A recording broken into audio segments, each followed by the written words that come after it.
Sejam muito bem-vindos a mais um Suformascast. Esse é o quê? 18º? Segunda temporada? 17º, ok. Sejam bem-vindos de qualquer maneira. Meu nome é Anderson Oliveira, sou cofundador da Suformas. Apresento esse podcast. Aqui do meu lado está a Shirley Macedo, host do podcast aí, Shirley. Como é que você tá? Tudo bem? Eu tô muito bem. Já tava ansiosa aí pra mais um, né? Porque cada vez a gente tá se superando e trazendo histórias novas, é sempre muito interessante. É verdade, a gente gravou e fez ao vivo também o podcast na FIPAM, Shirley. Gente, o que foi aquele desafio, né? Que doideira. Eu ainda fico pensando. Olha, foi muito legal, gostei muito, assim, do resultado, mas eu quase morri, Shirley, quase morri. Porque a feira já é corrida por si só, eu tinha que sair de uma negociação, entrar no podcast, mudar completamente o assunto que eu tava falando, começar a falar ali. Foi uma doideira, mas foi muito legal, né? Isso, foi a primeira feira que eu não saía de uma conversa para outra, eu era arrancado de uma conversa para outra. Exatamente, foi uma feira muito boa também, né? Nossa, FIPAM histórica, né? Foi muito legal. Em todos os sentidos. A gente tá falando lá na Suformas que foi a maior feira da história da Suformas. A gente gosta de causar um pouco, né, Cher? E a gente consegue? Isso que é a parte boa. A gente consegue, a gente é meio doido, enfim. Mas foi muito legal na FIPAM, quem teve a oportunidade de passar por lá, a gente teve vários cursos, né? Muita coisa legal rolaram por lá. E a gente tava com saudade de uma feira, assim, também, né? A FIPAM é uma feira muito tradicional para Suformas. Tradicional, no caso, a gente é a nossa segunda, né? Mas a gente participou oficialmente. Já faz de duas. parte da tradição, então. Sabia, Shirley, que nosso primeiro stand, que foi em 2019, antes da pandemia, tinha só 9 metros quadrados? Então, eu acompanhei algumas pessoas falando sobre isso com você e vi os olhinhos marejados também. A gente todo mundo chorou lá. Caramba, pensa que orgulho. Foi massa, foi massa, demais. Foi massa. Mas enfim, né, gente? Estamos aqui com o nosso podcast. Se você é a primeira vez que está aqui, esse lugar aqui é pra gente falar sobre empreendedorismo, confeitaria e sustentabilidade, tudo dentro da mesma pegada. É só sobre confeitaria? Não. É só sobre empreendedorismo? Não. Tem filosofia também, né? Sustentabilidade? Tem sempre, né? Então, sim, a gente gosta muito de debater e o objetivo dessa troca de ideia aqui, primeiro, é extrair o máximo que a gente consegue de aprendizado das outras pessoas. Todo mundo tem uma história, você que está ouvindo a gente tem uma história que com certeza dá para aprender muito, e a gente traz aqui profissionais, referências do mercado para entender que a vida não é um mar de rosas, né? Que às vezes a gente pensa que às vezes a pessoa tá lá, já tá com uma formação legal, muitos seguidores no Instagram, mas também passam perrengues, e a ideia é mostrar o quão acessível é ter sucesso, né? O quanto depende muito da decisão, esforço, mas que todo mundo consegue ter, tá? Hoje a gente tá aqui, meus caros. Hoje nós estamos com uma convidada muito especial. É uma convidada nova. Tô brincando, essa piada é terrível, tá? É porque a gente tava falando dessa piada, porque antes tá fresca. Daqui a pouco vai ficar claro pra vocês. No episódio de hoje vamos conhecer as histórias, o sucesso e os perrengues de uma das chefes pâtissier. Falei certo aqui? Obrigado. Mais viajadas do Rio de Janeiro e mais rock and roll, com certeza. Ela que acredita em se quiser, trabalha com chocolate desde os 7 anos de idade, é formada em patisserie, boulangerie e chocolatier pela Richemont, é isso aí. na Suíça, meus caros, com o título de Swiss Artisan Excellence, e pela Callebaut Chocolate Academy em Chicago, com especializações na Itália, França e Argentina. Virou um trava-língua esse rolê aqui. É, uma geografia. Currículo, né? E ela não guarda todo esse conhecimento pra si não, viu? Além de ser especialista, ela é consultora, instrutora e parceira de diversas marcas do Brasil afora, com cursos ministrados por todo o país. Ela também tem a sua escola online, o Clube de Chocolate, onde ensina tudo sobre chocolate, e também tem o grande título de ser uma parceira oficial Suformas. Isso aí. Essa é a chefe Dani Novo, meus queridos. Seja bem-vinda. Dani Novo, né? Você tinha que usar, né? Eu não vou ficar velha nunca. Não, É que essa piada é muito boa, não dá pra deixar passar. Sensacional. É porque, como eu falei, né? As pessoas às vezes associam no Instagram que eu criei uma nova, porque Daniela é um nome relativamente comum, né? E aí eu coloquei o Novo pra entrar no Instagram. Não, Novo é meu sobrenome. Eu carrego ou isso. Quando hackeiam, né? Hackeiam, esse é o novo Instagram. Não. O novo é meu. Esse é o Dani Novo. Tá na minha certidão. Não vou ficar velha nunca. É isso mesmo, exatamente. E aí, Dani, isso. Seja muito bem-vinda. Nossa, depois da FIPAM, né? Quer dizer que tinha 9 metros quadrados, ali na... O anterior de 2019. Agora, curiosidade. Quantos metros quadrados teve? 70 metros quadrados esse. Mentira! Quase 10 vezes quase mais, 10 né? vezes mais. Nossa. Só agora cabiam sim. 3 pessoas, né? Lembrando que é 9 metros quadrados. Então Nossa, só cabia sim, 3 sim. pessoas de lado, assim, do outro. Encaixadinho. Encaixadinho, né? Mas Pois é, né? agora entende-se o que a gente tava falando no almoço, né? Que a Dani era uma que tava elogiando o nosso stand, né? Ah, sim, Agora, se você fizer um eu acho comparativo... que, sim, nossa. Eu tive a oportunidade de ver 3 stands, né, nesse ano agora de 2022. É verdade. E estavam lindíssimos os 3 stands. Eu decorei muito o de João Pessoa e esse agora de São Paulo, porque eu tive dando aula neles. Mas é lindo, eu gosto muito da cor, né? Eu gosto da falar aquele é um rosa que não é rosa, né? Qual é a um vermelho cor? que não é É vermelho. um vermelho que não é vermelho, é um rosa que não é rosa, né? Eu acho linda aquela cor. E é muito interessante você ver esse crescimento, ainda mais pós-pandemia, né? Uma FEPAM que muito, muito legal ter sido depois, assim, a visibilidade, o sucesso. E que legal que eu gosto muito de saber metragem, dessas coisas, que eu sou meio lesada de metragem.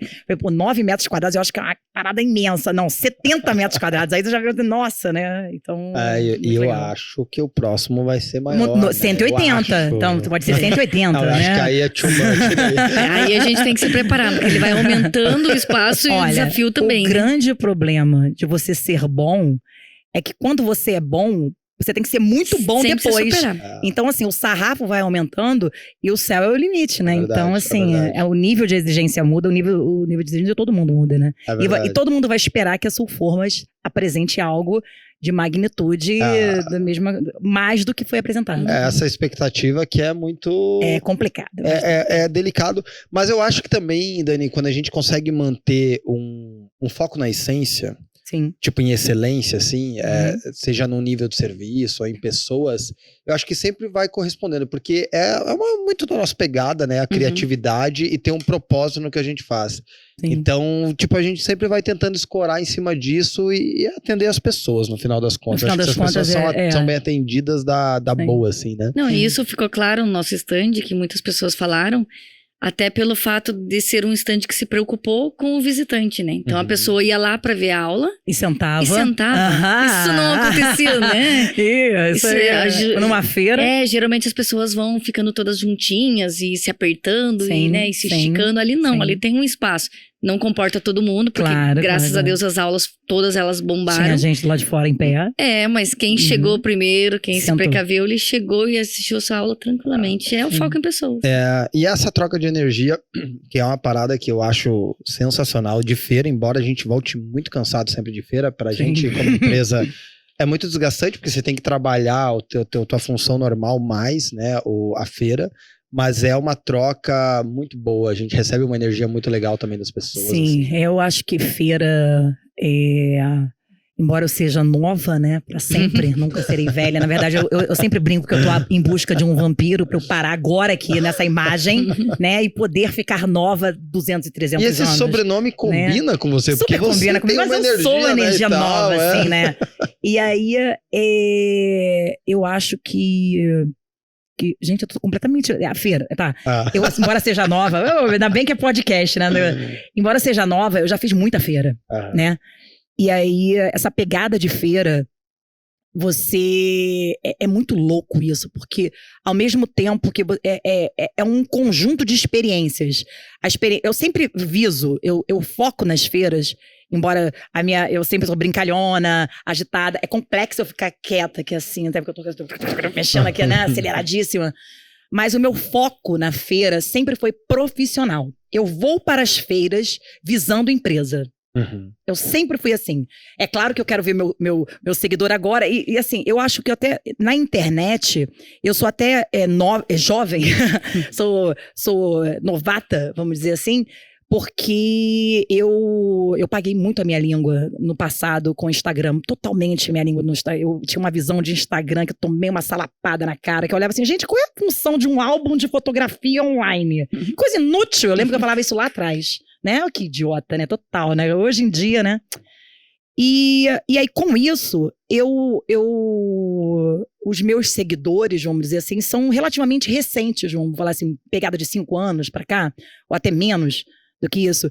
Então, assim, essa troca da pessoa ir na feira pra me ver, por exemplo, eu quero ir lá porque eu quero conhecer a pessoa que bate papo comigo na segunda-feira de manhã, ou a que me dá aula online. Na época do ano da pandemia, eu dei mais de 150, fiz mais de 150 lives no ano. Era uma pegada muito violenta. Então, tem esse lado da pessoa me conhecer, que isso é maravilhoso, chegar a pessoa e falar assim, pô, vem cá, você é de verdade. Eu falei, claro que eu sou de verdade, mesmo, pelo amor de Deus. Mas eu sempre fui pra feira e eu sempre aconselhei meus alunos, ou pessoas que queriam se tornar profissionais dessa área, em elas irem pra lá, que lá tem empresas. Então, se você quer buscar parceria, se você quer buscar negócios, se você quer buscar uma série de coisas, a feira é o lugar para você fazer isso. E abre a mente também, né? Sim, as novidades, as tendências. Principalmente o FIPAM sempre ditou muita tendência. FIPAM, agora, sempre foi aquela feira que as grandes marcas deixavam para fazer os lançamentos na FIPAM, né? Uhum. E aí, e eu sempre fui nesse foco, nessa pegada de empresa, e sempre fui, sempre obtive sucesso quanto a isso, porque eu chegava e falei assim, poxa, o saldo final foi positivo. Consegui o que eu queria quando eu vim aqui. E aí, o encontrar as pessoas, e aí vem o outro lado, encontrar o aluno, encontrar os colegas de trabalho, vinha como um bônus, né? Porque eu falei, nossa, aquela troca de energia, aquela troca de experiência, tudo que a feira traz, extremamente cansativo. No final, você tá no pó. Eu tô me recuperando agora, né? Porque eu fiquei 2 semanas do bagaço. Física e mentalmente. Mas assim, eu acho que a feira, ela é essa troca de energia, né? Com quantidade de gente diferente do mundo todo. Brasil não, do mundo todo. FIPAM, então, é mundo todo.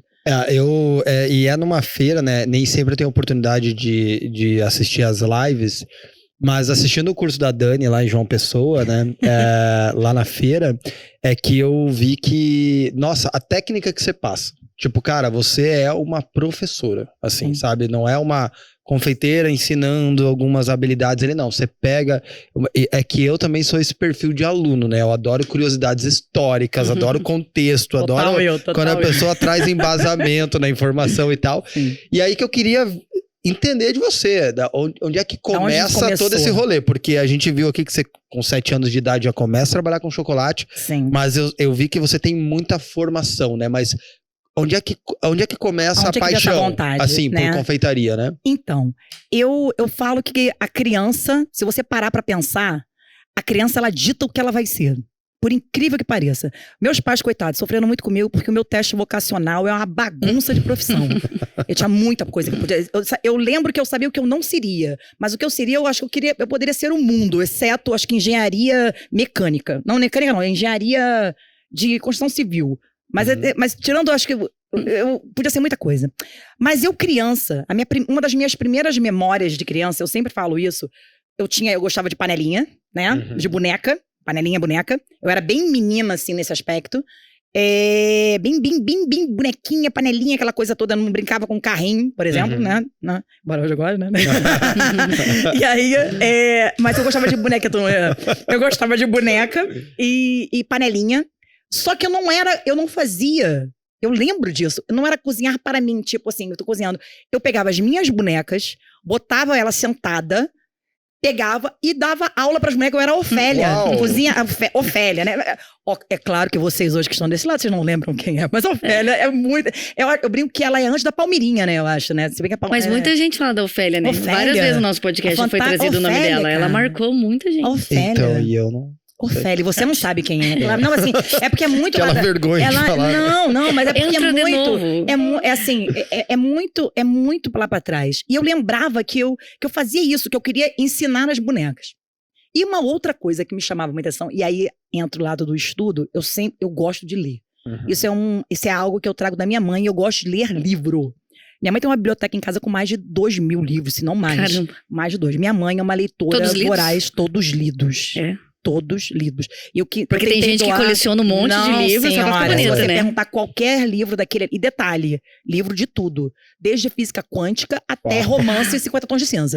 Senhor. É tudo. Minha mãe lê tudo. Minha mãe... Por isso que Priscilinha, quem ela conhece amor, minhas né? lives, sabe que Priscilinha é a minha ela. paixão dela.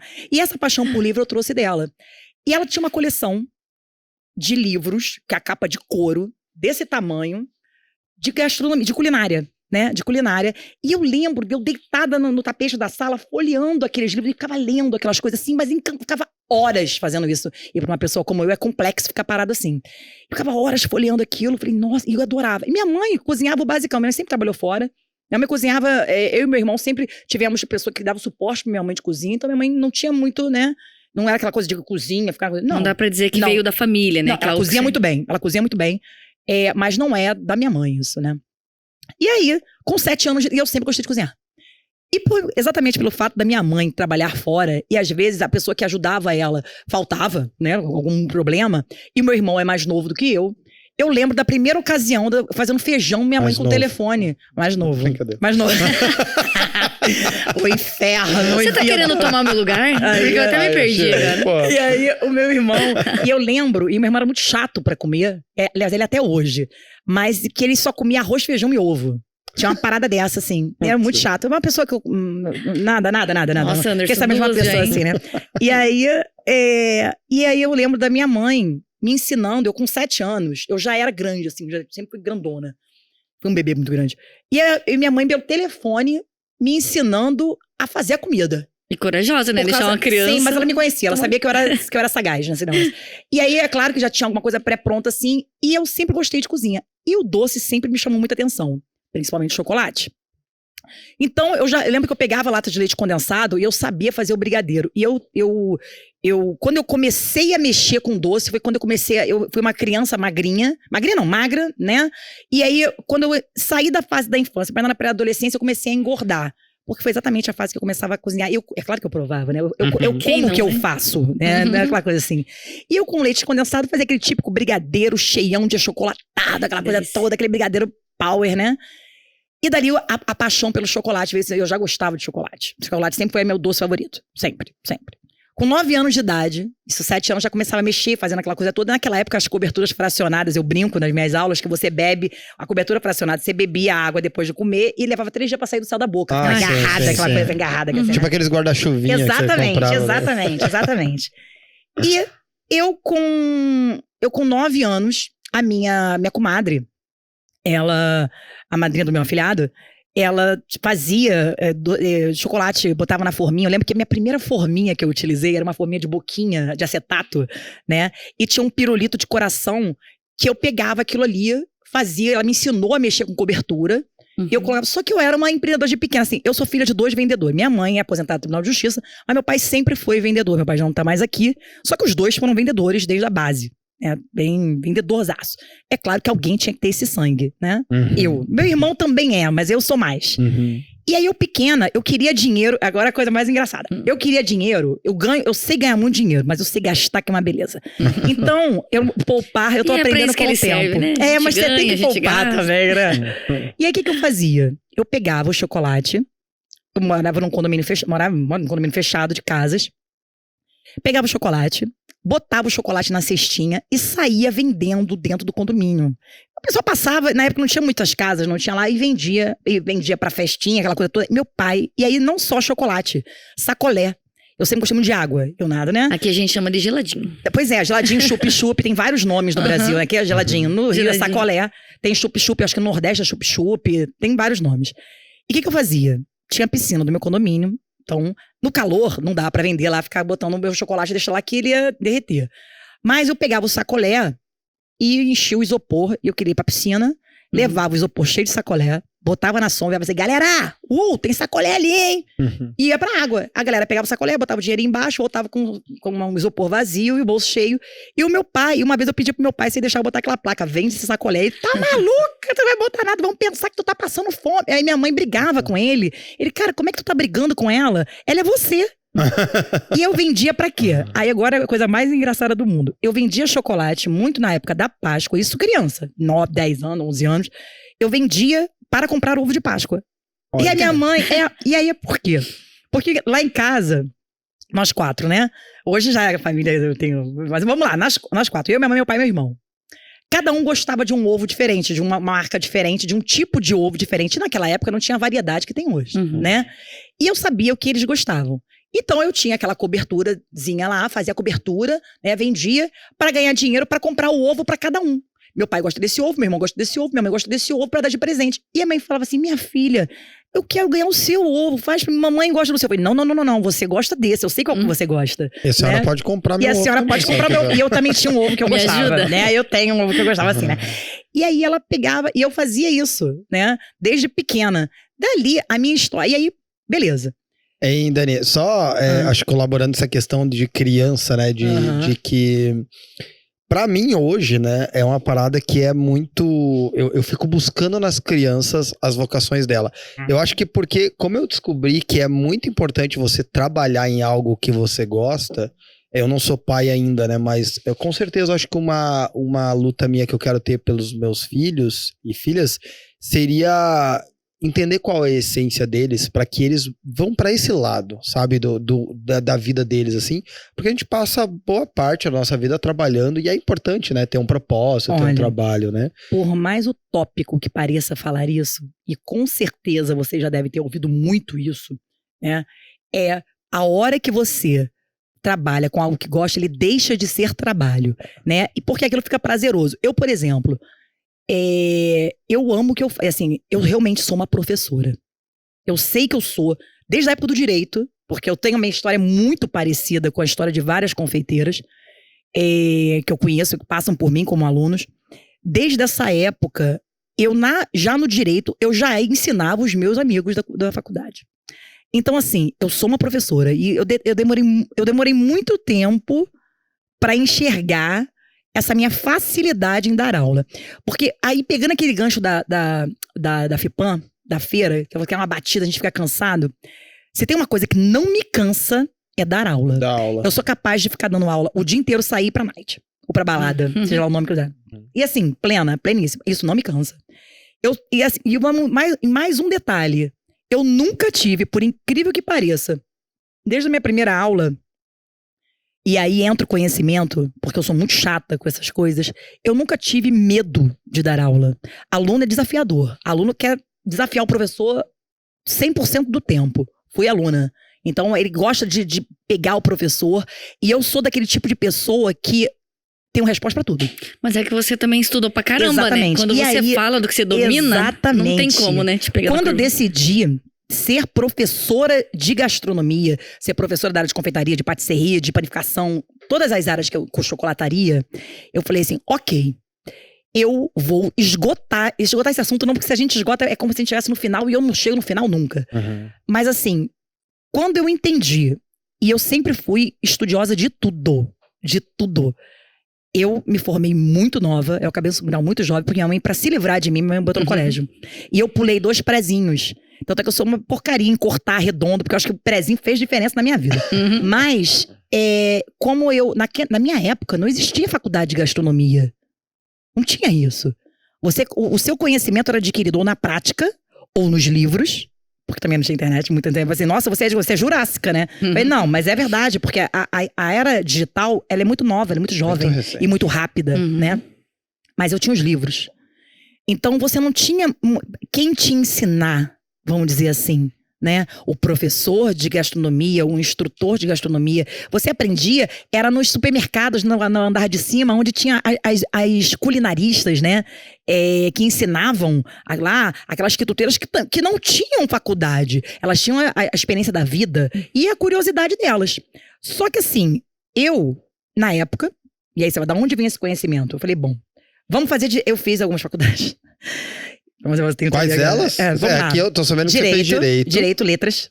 Letras não, e letras, também? Conta a particularidade. Português e grego. Tá e bom, aí, e biologia eu lá abandonei. Biologia, muito rápido assim, mas abandonei. Mas aí, pega de volta também um gancho lá do que o Ander falou, né? Se nós, todos pais, né, não julgando os seus e nem ninguém em particular, mas se pega a criança desde pequena, mas olha só, aí, a menina tinha todos os traços já, né? Mas é isso que eu acho impressionante, porque, e eu adoro conhecer a história das pessoas, porque você vai aprendendo muito.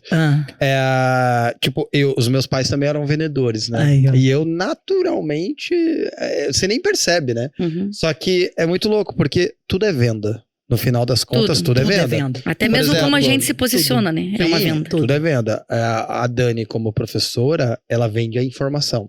E se você não tornar atrativa essa informação, o aluno não aprende. Não vem, não então você tem que vender uma informação, né? No final das contas. E aí que vai conectando a base de casa, né? Quando você vai aprendendo. Olha, quando você fala, é bacana falar isso em relação aos pais. O meu pai, eu vou falar uma coisa bem clara aqui pra você. Eu sei, é bem tranquilo. A idade, eu sou jovem, né? Mas a idade dá uma segurança pra você falar determinadas coisas. Eu sou uma artista. Essa é a grande verdade. Desde criança eu sempre gostei de aparecer. Aparecer assim, eu tenho uma... Se destacar. Eu tô falando assim, não, aparecer mesmo. Aparecer. E assim... Se expor. Sim, me expor. Eu vou contar uma coisa que eu não falei aqui, podcast, vai tomar... Nossa, é complexo fazer podcast comigo, porque vamos lá, né? A hora que você fala assim, Guilherme, você levanta uma placa assim, ó, acabou, hein? O Guilherme começa a surtar. Aí, vamos lá. Mas eu vou contar essa passagem pra você ver como é... Por que que... E aí, tudo no final, eu acho que tá tudo concatenado aonde eu estou hoje, vamos dizer assim, com a profissão que eu tenho hoje, com a bagagem que eu tenho hoje. Por que quando eu vou ensinar um chocolate, eu sei dizer, eu quero contar pra você por que o chocolate suíço é suíço, por que o brownie é o brownie, por que o cookie é o cookie. Depois que você explicou do brigadeiro lá na feira, que a gente exatamente. Então assim, eu queria ser artista, fato. Meu pai ficava desesperado com essa possibilidade. Para meu pai, a segurança era contra-cheque. Era funcionário público, era contra-cheque. Tá aí uma das razões de ter... minha mãe meio que me obrigou a fazer direito. Minha mãe falou assim, ou vai, ou vai. Priscila falou, vai fazer. Porque eu acho que você tem jeito. Porque você escreve muito bem, você fala muito bem, você é marrenta, você tem cara de braba, eu sou braba, né? Eu não vou falar eu sou ariana, eu não falo sobre isso, eu falei, eu sou ariana, então o direito tem tudo a ver com você. Só que eu nunca quis ser advogada, embora eu tenha sido muitos anos advogada, eu nunca quis ser advogada. Eu falei, então tá bom, você é delegado, você é juiz de direito, você é alguma coisa que eu mande. Olha isso, né? Pois é. Mas que bobagem, mas tudo bem. Mas o que me atraía no direito eram os livros, era o estudo, era a história, eu amo história. Mas na grande verdade é que eu queria ser artista. Eu falei, pai, eu quero ser atriz, eu quero ser cantora. Na verdade, eu queria ser cantora. Ao meu lado rock and roll. Eu queria ser cantora. E meu pai falou, tá maluca? Não vai fazer nada disso. Não vai... Mas ao mesmo tempo que meu pai falava isso, se tivesse uma audição, Araújo me levava. Olha só. Você tá entendendo? Ele falou assim, não, vou te levar. Comprava tuas loucuras. Comprava minhas loucuras e me levava, Araújo me levava. E aí, certa vez, juro que vai ser rápido, eu virei e falei assim, e aí eu fui vendo a minha memória, como eu sou boa de cabeça, boa de memória, eu fui pra igreja, pra tu ver como é que eu gosto de aparecer. Tinha uma igreja católica, que foi batizada. Rock and roll lá, né? Não. Eu fiquei sabendo que tinha uma peça de teatro nessa igreja. Eu já passei por todas, assim, desde criança eu estudava todas as religiões, minha mãe deixava eu ir pra tudo quanto é lugar. Tem várias histórias engraçadas quanto a isso, mas vamos focar nessa daqui. E aí, na igreja tinha uma apresentação de teatro. Foi quando meu pai se atinou que eu era uma artista. Tinha uma apresentação de teatro e eu queria fazer o papel. Eu queria estar naquela peça. Mas eu cheguei aos 45 do segundo tempo. Nisso que eu cheguei, não tinha mais papel. Tinha os papéis. Era a história de dois anjos e um vendedor de balões. Esse vendedor de balões estava em depressão, agora eu entendo que ele estava em depressão, e estava em busca da felicidade que tinha desaparecido. E esses dois anjos tinham a missão de encontrar a felicidade que estava sumida para mostrar, para informar para esse vendedor de balões. Esse era o enredo. Personagens principais, os dois anjos e a vendedor de balão, né? O vendedor de balão. E o que tinha pra mim? Eu cheguei lá e falei assim, pô, eu quero fazer aí, eu quero tá junto, né? Me ajuda aí. Eu quero participar da peça. Mas qual papel? Foi qualquer um. Eu quero estar na peça. Eu quero estar na peça. Como a peça já estava completa, coube pra mim o papel de borboleta. O que era meu papel? Eu tinha que passar numa cena voando de borboleta. Esse sério, passava assim, chum! Eu ia ser a melhor borboleta que eles iam ver ali. E eu falei, não, beleza, sou borboleta, tô tranquila, tô serena. Só que eu acompanhava todos os ensaios. E aí eu acho que nessas horas que o nosso santo é mais forte, é a ocasião. E assim, é a oportunidade de estar no lugar certo na hora certa, né? Um belo dia, faltando uma semana para a estreia da peça, e que naquela época era o boom, que era uma igreja, era a única igreja do local, era uma igreja católica, era um evento, né? O que acontece? Eu juro que não foi praga minha. O vendedor de balões adoece. O ator que faria o vendedor de balões, que era o papel principal, adoece. Ele adoeceu. E aí começou um desespero, porque como é que eles iam arranjar alguém para fazer aquela, que era a maior fala da peça? Como é que eles iam arranjar alguém pra fazer aquele papel em cima da hora. Não tinha quem. Brotou uma borboleta. E aí não, aí falou assim, agora vamos ao mais engraçado. Quem que a gente pode tirar que não vai fazer falta? Né? Do casting, que não vai fazer falta na estrutura da peça. A borboleta, cara. Uma borboleta, ela voa numa cena. E aí viraram pra mim, eu falei assim, eu topo, eu pego o papel. Só que aí eu falei assim, mas é um vendedor, vai ser uma vendedora. Não tem problema nenhum, uma vendedora não faz sentido isso. E aí eu peguei, falei, tá bom, você vai decorar? Vou. Mentira, não sabia, não fazia ideia de como é que decorar. Eu falei, vou decorar. Cheguei em casa pro meu pai, falei, pai, peguei o papel principal da peça. Ele, o quê? E aí meu pai falava umas frases horrorosas que eu não vou repetir aqui, porque são bem, bem terríveis as frases. Ele, é como se você assume muito encargo sem saber se você vai dar conta. Isso é minha arte de vida, né? Você tá maluca? Como é que você vai decorar? Minha mãe, não, vambora tirar o papel dela aqui, vambora, né? E eles ficaram uma semana inteira passando o texto comigo, meu pai e minha mãe. Eu aqui não queria que eu fosse artista. Meu pai e minha mãe passando o texto comigo, resumo da ópera. Eu fiz um sucesso, né? Eu arrebentei. E aí, encontrou a felicidade. Encontrei a felicidade.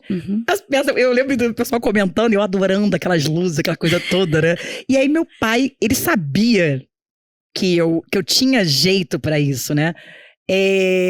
Mas era muito complicado pra ele. Era aquele medo que o pai e a mãe têm de que os seus filhos, e isso é uma visão muito antiga, hoje já, graças a Deus, não tem mais isso aí, mas era aquela segurança que eles queriam dar. Então eu vejo que era isso. Era o né? bem, né? Era o bem, né? Desejavam a segurança, e aí, né? O medo que você se frustrasse. Exatamente, né? E não conseguisse, ele não estivesse mais aqui, eu não conseguisse sei lá, né? Pois bem, eu fiz direito, fiquei muito tempo no direito, só que a gastronomia sempre caminhou junto. Eu nunca abandonei. Eu sempre estudei. Né? Sempre fazia cursinho, fazia não sei o quê. E eu fui acompanhando a curva dela, né? E era uma pegada mais gastronomia, teu rolê? Tipo, não, confeitaria. Sempre foi confeitaria. Não, eu sempre gostei de tudo. Confeitaria e pão. Mas daí você encaixava onde enquanto você estava no direito? Então, o escritório era meu. Né?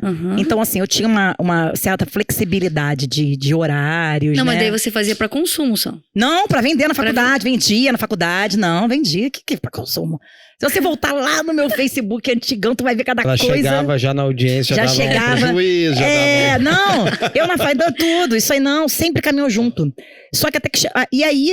eu vou falar uma coisa muito interessante. 13 anos, né? 13 anos. 13 anos. Qual área que era? Tributária. Não são perdidos, né? Eu gosto de penal, com tá? certeza você deve trazer até hoje. Não, né? olha só. Teu aprendizado, que nada é perdido. Tudo que eu sou, tudo isso que eu passei, construiu o que eu sou. Eu não gosto de falar que eu fiz direito, que eu fui advogada, né? Eu passei... E assim, eu sempre gostei de estudar, eu tenho boa memória. Agora não mais. Mas eu tenho boa memória. Eu passei na minha primeira prova da ordem. Na primeira, sem fazer cursinho, porque também não tinha dinheiro. Então, eu passava, não tinha outra opção. E assim, eu sou boa de decorar. Eu tenho memória fotográfica. Por exemplo, eu tô olhando aqui, isso é uma característica minha e que eu usava... E aí vamos por conta daquele probleminha ali, né? Que você anotou aí, bonitinho. Esse o TDAH, esse cara aí, né? O que acontece? Eu tenho memória fotográfica. Eu não sou... se eu gostar do assunto, eu vou saber dele até a última gota. Porque ele vai ter total a minha atenção. Agora, se eu não gostar... Que é a questão do TDAH do hiperfoco, exatamente. Né? Se eu não gostar, é uma dificuldade sobre-humana. E pra eu aprender aquilo. E na vida você tem que aprender tudo, o que você gosta e o que você não gosta. E aí o que eu fazia? Eu olhava pra folha, tipo, uma matéria que eu odiava, direito administrativo. Odiava direito administrativo. Só que qualquer concurso, qualquer coisa tenha direito administrativo.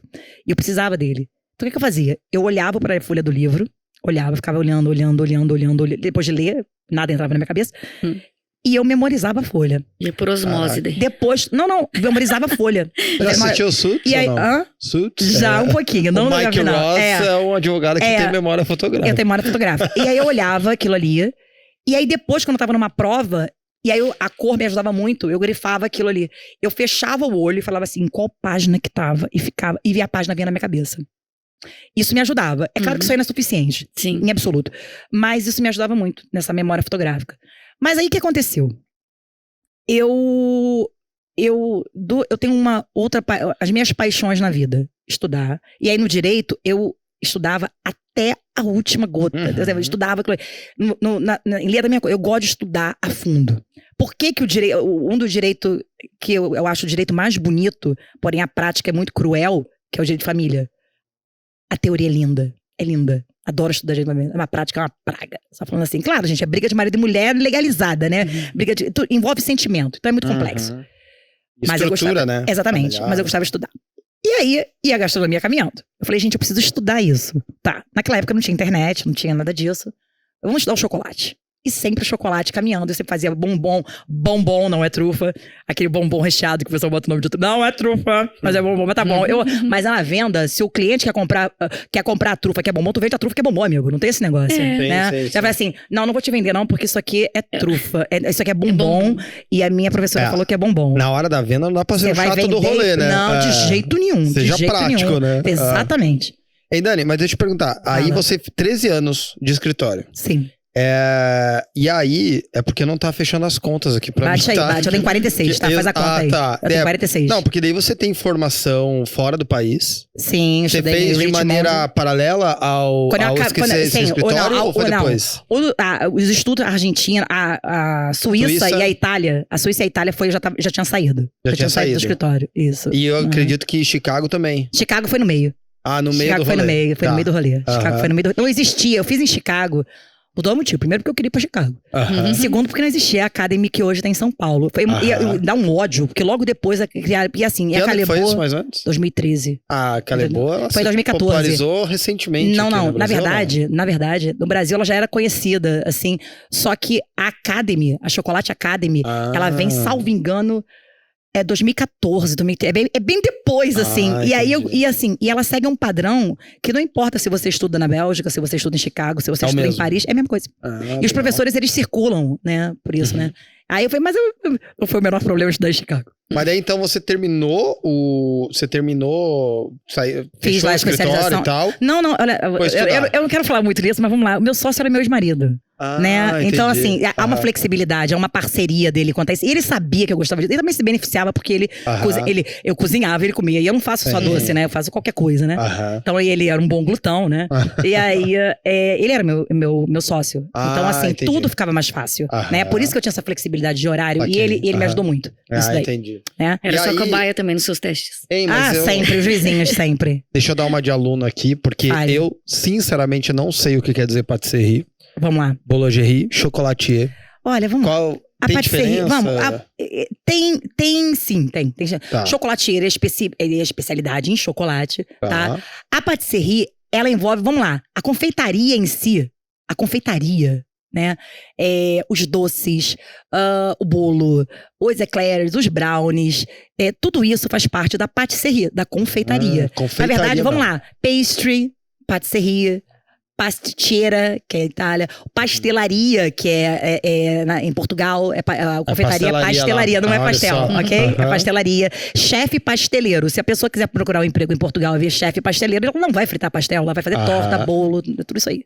Sim. Entendeu? Então, isso é a patisserie, né? A chocolataria, ela tá dentro da patisserie, se fosse mais específico. Na verdade, isso é porque é uma arte específica do chocolate, né? Sim. Exatamente. Uma eclair não necessariamente leva chocolate. Não, é creme de confeiteiro. A tradicional é creme de confeiteiro, né? E aí... E boulangerie seria... Boulangerie, você pega a panificação, você pega tudo. É uma boulangerie. Você faz...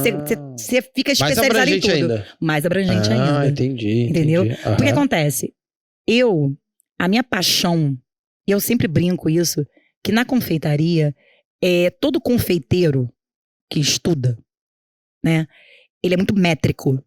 Você vê, eu brinco que nos programas, eu não assisto uma exata, muito. Né? Sim. Diz não, né? É uma exata. É uma exata. Por isso que os meus nunca funcionam, não, mas pra mim sempre é um ponto, porque eu nunca... Não, é uma exata. E assim, na verdade, por exemplo, eu que venho...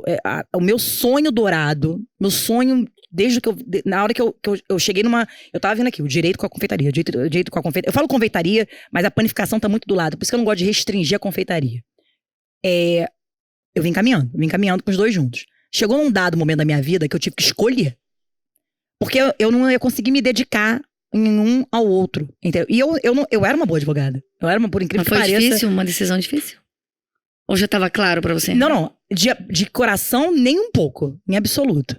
E eu sempre quis, e agora eu vou falar uma coisa que os advogados vão morrer né? Tô nem aí. Tô brincando. Eu queria uma profissão que fosse global. Eu queria uma profissão que, se desse algum problema, eu pudesse ser ela em qualquer parte do mundo. E a advocacia não permite isso. Por causa da legislação? Não, sim. Além da legislação ser diferente, a licença para advogar, é uma série de coisas que faz com que, se der um problema, eu sair correndo para Tailândia, eu consigo fazer o que eu faço hoje na Tailândia. Eu não conseguiria advogar na Tailândia. Até porque seria que estudar toda a Constituição. Toda a Constituição, exatamente. A lei, enfim, e vou mais além. Existem países que a Constituição ela é estadual. Ela não é nem do. Os Estados Unidos tem legislação para cada estado. Então, assim, o fato de poder viajar, que eu amo viajar, o fato de poder falar outras línguas, que eu amo, e o fato de ter uma profissão que eu poderia exercer ela em qualquer parte do mundo, isso, além de ser algo que meu coração disparava, isso me atraía muito, né? E eu falei assim, é aqui, então vamos fazer o seguinte, vamos pegar tudo que eu tenho. E aí soma-se ao fato de que a minha grande paixão sempre foi o chocolate, né? Eu falei, bom, meu sonho dourado é estudar na Suíça. Eu já conhecia a Bélgica, eu já conhecia uma opção de lugares. Falei, meu sonho dourado é estudar na Suíça. Eu quero um título suíço. E o título é pra mim, tá? E uma pergunta. O chocolate suíço é muito... Você que entende de chocolate e estudou na Suíça... Sim. Se ele é superior a outro chocolate. Não, vamos lá. Tem todo um marketing envolvido. Não é só marketing. É questão de categoria de chocolate. Você pode ter um chocolate sensacional em qualquer parte do mundo. E isso eu não tô sendo marqueteira, porque eu sou zero. Se eu ficar falando mentira, infelizmente o vídeo vai pegar a minha cara e o pessoal fala mentira. Mas vamos lá. Por que o chocolate suíço? Primeiro porque eu tenho um paladar muito infantil, eu gosto de chocolate ao leite. Então assim, chocolate ao leite pra mim é o suíço. Por quê? Por causa da vaca. Aí acabou, é a vaca suíça que faz toda a diferença. As vacas são maravilhosas lá mesmo, As vacas são sensacionais, o pasto da vaca é sensacional, a história toda. Não é só isso.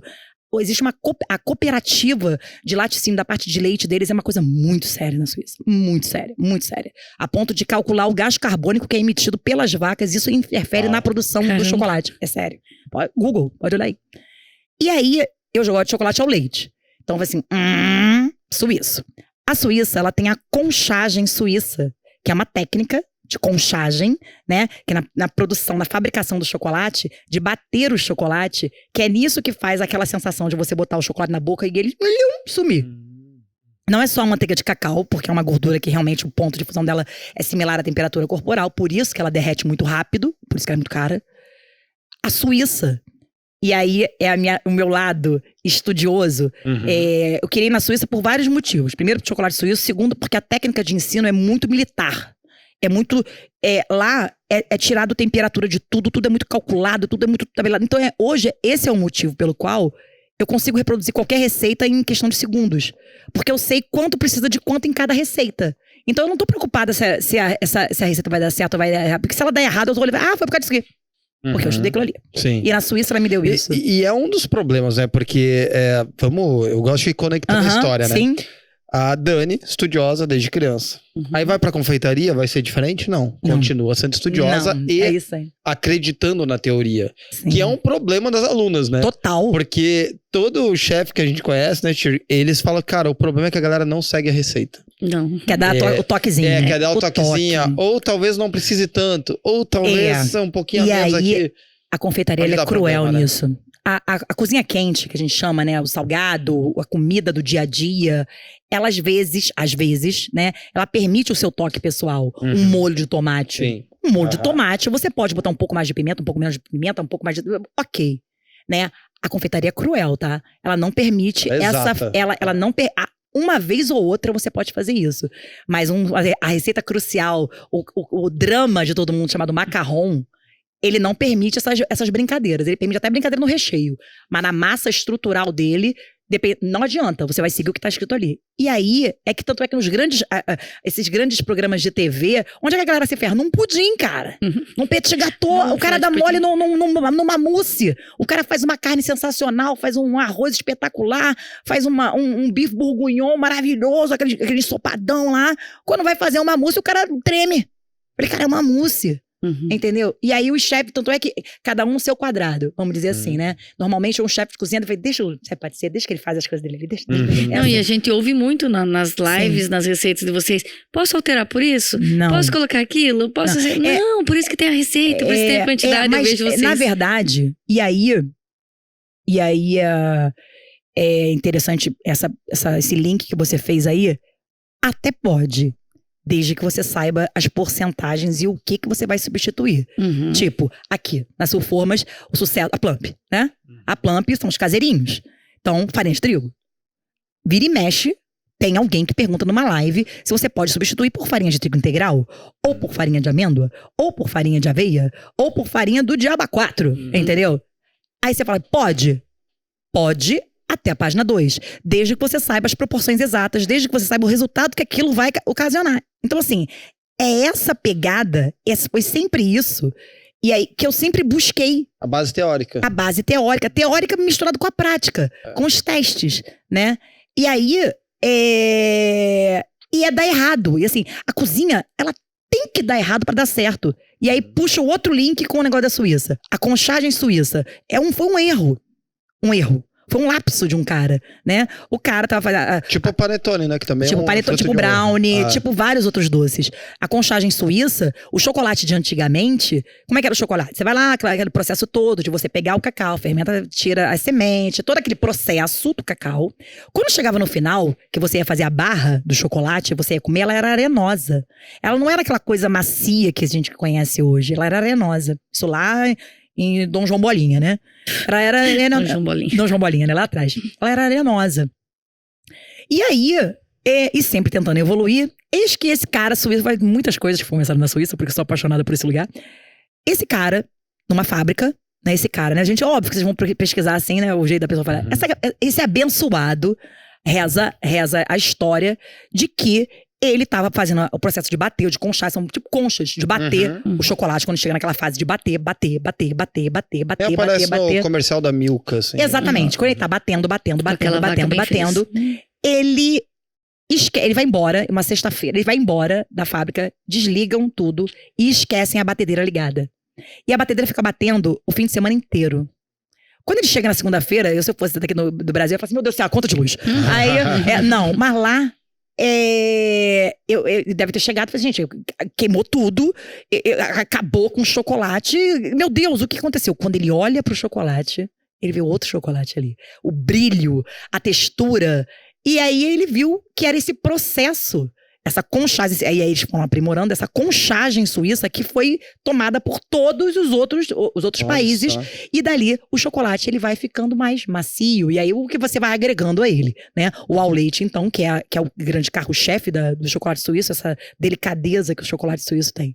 E é isso, esse processo. E realmente é sensacional, né? O chocolate dele. Qualquer mercado que você vai ter alguma marca assim, que... Por exemplo, falando, a gente mencionou aqui a Callebaut, né? A Callebaut, a Bélgica, né? Você vai lá, chocolate belga. Chocolate belga. Não tem chocolate ao leite na Bélgica? Claro que tem. Maravilhoso. Maravilhoso. Né? Só que tudo é o ingrediente do local. O chocolate belga, eu gosto muito dos amargos, né? Dependendo da porcentagem. 50%, qual a diferença do chocolate belga pro suíço, assim? Não, a diferença, não existe, é local. Eu não vejo muita diferença de qualidade. Também, sim, é o processo. E sabe o que eu acho? Assim, na minha experiência de provar chocolate. Eu sou apaixonada pelo chocolate brasileiro. Principalmente que vem que vem do Pará. Né? Tem as castanhas que vem do Pará, aquela coisa toda assim. Não é o que vai influenciar no sabor do chocolate, por incrível que pareça, são os ingredientes locais. A vaca suíça, Daniel Globo Rural, a vaca suíça faz toda a diferença. Não é porque ela mora na Suíça, é por causa também é o pasto, é o tipo de leite. Então não adianta você querer fazer um chocolate ao leite aqui, você pode fazer com a mesma técnica, eu tô falando de qualidade, tô falando de sabor, é diferente. Né? Característica também, característica, né? Não adianta você querer fazer um chocolate aqui igual um chocolate da Suíça com a vaca brasileira, porque o pasto é diferente, o clima é diferente, é outra pegada. Então a mesma coisa se aplica. A Bélgica, ela não é nem, ela traz os ingredientes, porque não tem nem cacau lá, né? Não tem cacaueiro lá, né? Ele traz, mas é o processo que é feito lá. Entendeu? Então, assim, eu não considero melhor ou pior. Eu considero em relação a paladar. Eu considero, assim, de técnica. Sim. A quantidade de cacau. Isso aí, realmente, a gente tem que melhorar muito aqui no Brasil. Já estamos melhorando muito, principalmente nos bean to bar, aquela coisa assim. Mas aqui no Brasil, né, a gente sempre vai ter o desafio econômico. Sim, a legislação, né? Tem a legislação e tem também as indústrias sempre vão olhar para o consumo. Sim. Porque aí, beleza, a gente, digamos que queira melhorar muito a qualidade de chocolate aqui no país. E a referência, por exemplo, do chocolate suíço, mesmo aqui dentro do Brasil, é muito forte. E do chocolate belga também. Sim, é belga meio que uma carteirada, né? Sim, é uma carteirada. De chocolate, é chocolate assim. belga, chocolate suíço. Tanto que até conversava com o pessoal da Calebo lá na FIPAM. E a gente falava isso. Fala, cara, você chega em qualquer confeitaria, se você fala que é Calebo, o consumidor leigo, assim, que não tá no mercado de confeitaria, ele entende que aquilo é bom e vira uma proposta de valor mesmo, muitas vezes, da qualidade de chocolate. E às vezes, em termos de oportunidade, espaço de mercado, onde falta pro Brasil desenvolver esse rolê do chocolate aqui, né? E eu, assim, de verdade, independente dos locais que eu tenha estado, né, fora do Brasil, eu sou uma apaixonada. Eu sou carioca, sou apaixonada pelo Rio de Janeiro. Ai de alguém que fale mal do meu Rio, entendeu? Você fala, uma coisa mal do meu Rio, não fala mal do meu Rio não, hein? Vai dar problema. Eu vou mais além. Eu também. Não fala mal do meu país. Eu também gosto muito do meu país. Eu vou pegar um exemplo. Por exemplo, eu sou uma fiel, ardorosa defensora do brigadeiro. O que é muito complexo você defender o brigadeiro fora do nosso país, tá? Porque a ideia que eles têm, tanto na Europa quanto nos Estados Unidos, é que ele é extremamente doce. Me irrita profundamente essa alegação. Porque não fala mal do meu brigadeiro. E assim, o meu... Aí você fala, qual o seu doce favorito? Brigadeiro. Então assim... Mas é que daí vem todo aquele estudo, que foi o que você contou lá lá em João Pessoa, né? Na feira pra gente, né? Sim. Você estudou, eu estudei você entendeu... brigadeiro, exatamente. E aí, só que tem um detalhe. O chocolate brasileiro, aí, em relação à qualidade, eu bato... nós, brasileiros, se a gente tivesse a consciência do quão espetaculares, e não estou falando isso pra agradar, porque, diga-se de passagem, eu brinco que eu quero morar no sul da Itália, em frente ao mar, de preferência com 3 vacas, uma fazenda. Não existe nem isso, mas isso é na minha imaginação, porque eu gosto muito daquele mar ali que é azul, assim, uma coisa assim, né? Não que no Brasil não tenha, mas eu tenho aquela ideia do sul da Itália. Mas eu queria muito que se a pessoa tivesse ideia do quão diferente o povo brasileiro é e do quão capaz é. A gente dá em pingo d'água. Porque é muito fácil você viver bem quando tá tudo bem. Agora, você saber se sobreviver, saber lutar. O brasileiro é o cara mais criativo na confeitaria. A gente inventa nome que é o inferno. Não tem quem ganhe, né? Eles podem até ganhar no chocolate. Não tem quem ganhe. Você quer uma coisa que eu brigo? O chocolate nobre. Eu tive que me adaptar a uma realidade do povo. A voz do povo é a voz de Deus. Por quê? Não existe, me condenem, me cancelem. Não existe chocolate nobre. Existe chocolate e existe cobertura. Ponto. Ok?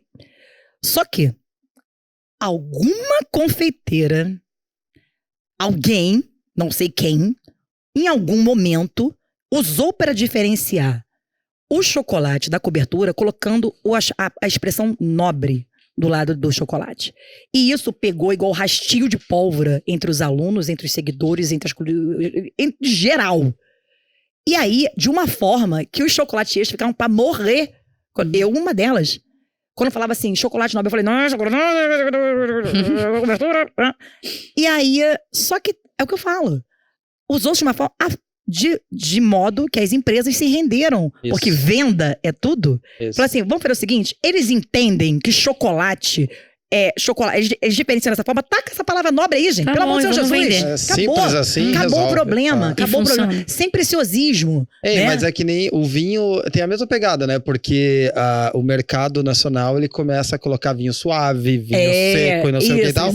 E vinho é vinho. Vinho é vinho. Vinho é vinho, né? Exatamente. Então, só que daí até as marcas, sei lá, do Chile, né? As vinícolas do Chile tiveram que se adaptar ao Brasil. Sim. Pra não, fala que esse é suave. Sim. Porque você tem que falar que é suave. Ele compra. E às vezes é só o tipo da uva, entendeu? Tá. Só que aqui eles colocam, que daí, não sei, no caso do chocolate seria se fosse talvez fracionado, não sei, ou cobertura. Sim, fracionado. Que é você colocar, tipo, no vinho, você colocar açúcar, por exemplo, no vinho. Né? Pra ficar suave. Ficar suave, contém açúcar. Então, só que vinho, o raiz mesmo é basicamente a uva, Sim, né? é a uva, exatamente. Então, assim, nós temos esse poder né? Esse poder que o brasileiro tem e que ele não presta atenção nisso. E aí eu puxo exatamente por essa... O brasileiro, ele vai pegar...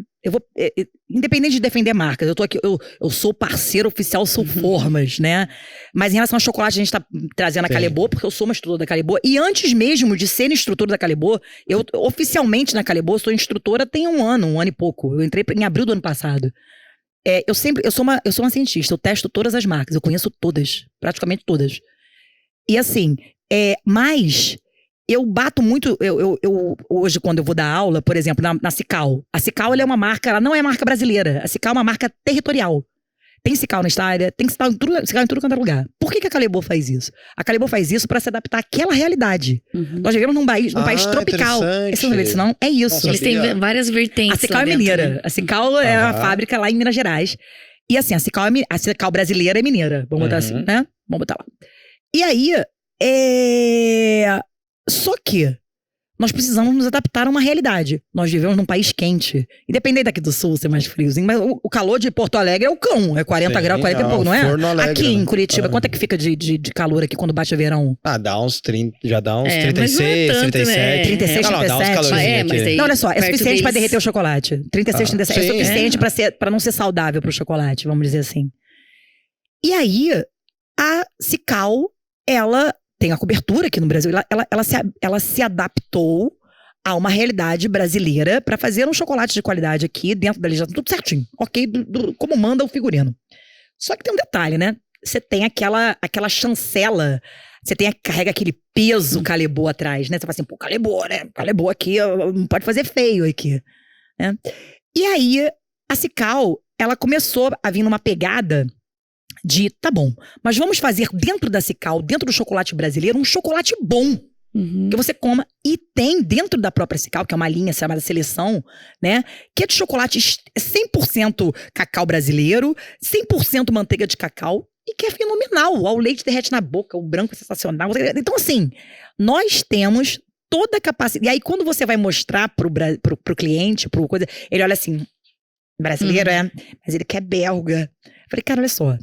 Prova, é o que eu falo sempre, assim, o preço e valor, né, preço e valor, que é duas perguntas campeãs de live, quanto custa e a validade.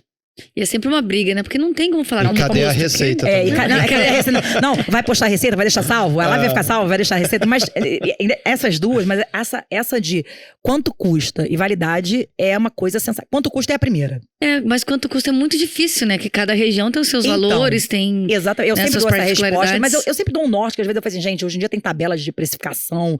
E já passaram aqui, nessa cadeira aqui, vários profissionais do qual são feras em precificação. Não é meu caso. Sim. E aí, é importante ter essa clareza, né? Muito. E aí, assim, só que eu sempre tento dar um norte, né, pra pessoa. Só que tem um detalhe que eu sempre falo, e é isso que a gente precisa se atinar. Não existe caro. Não existe está caro. Tirando o preço da arroba do boi, que eu não tô falando. Mas tirando isso, o Globo Rural, não existe esse brownie.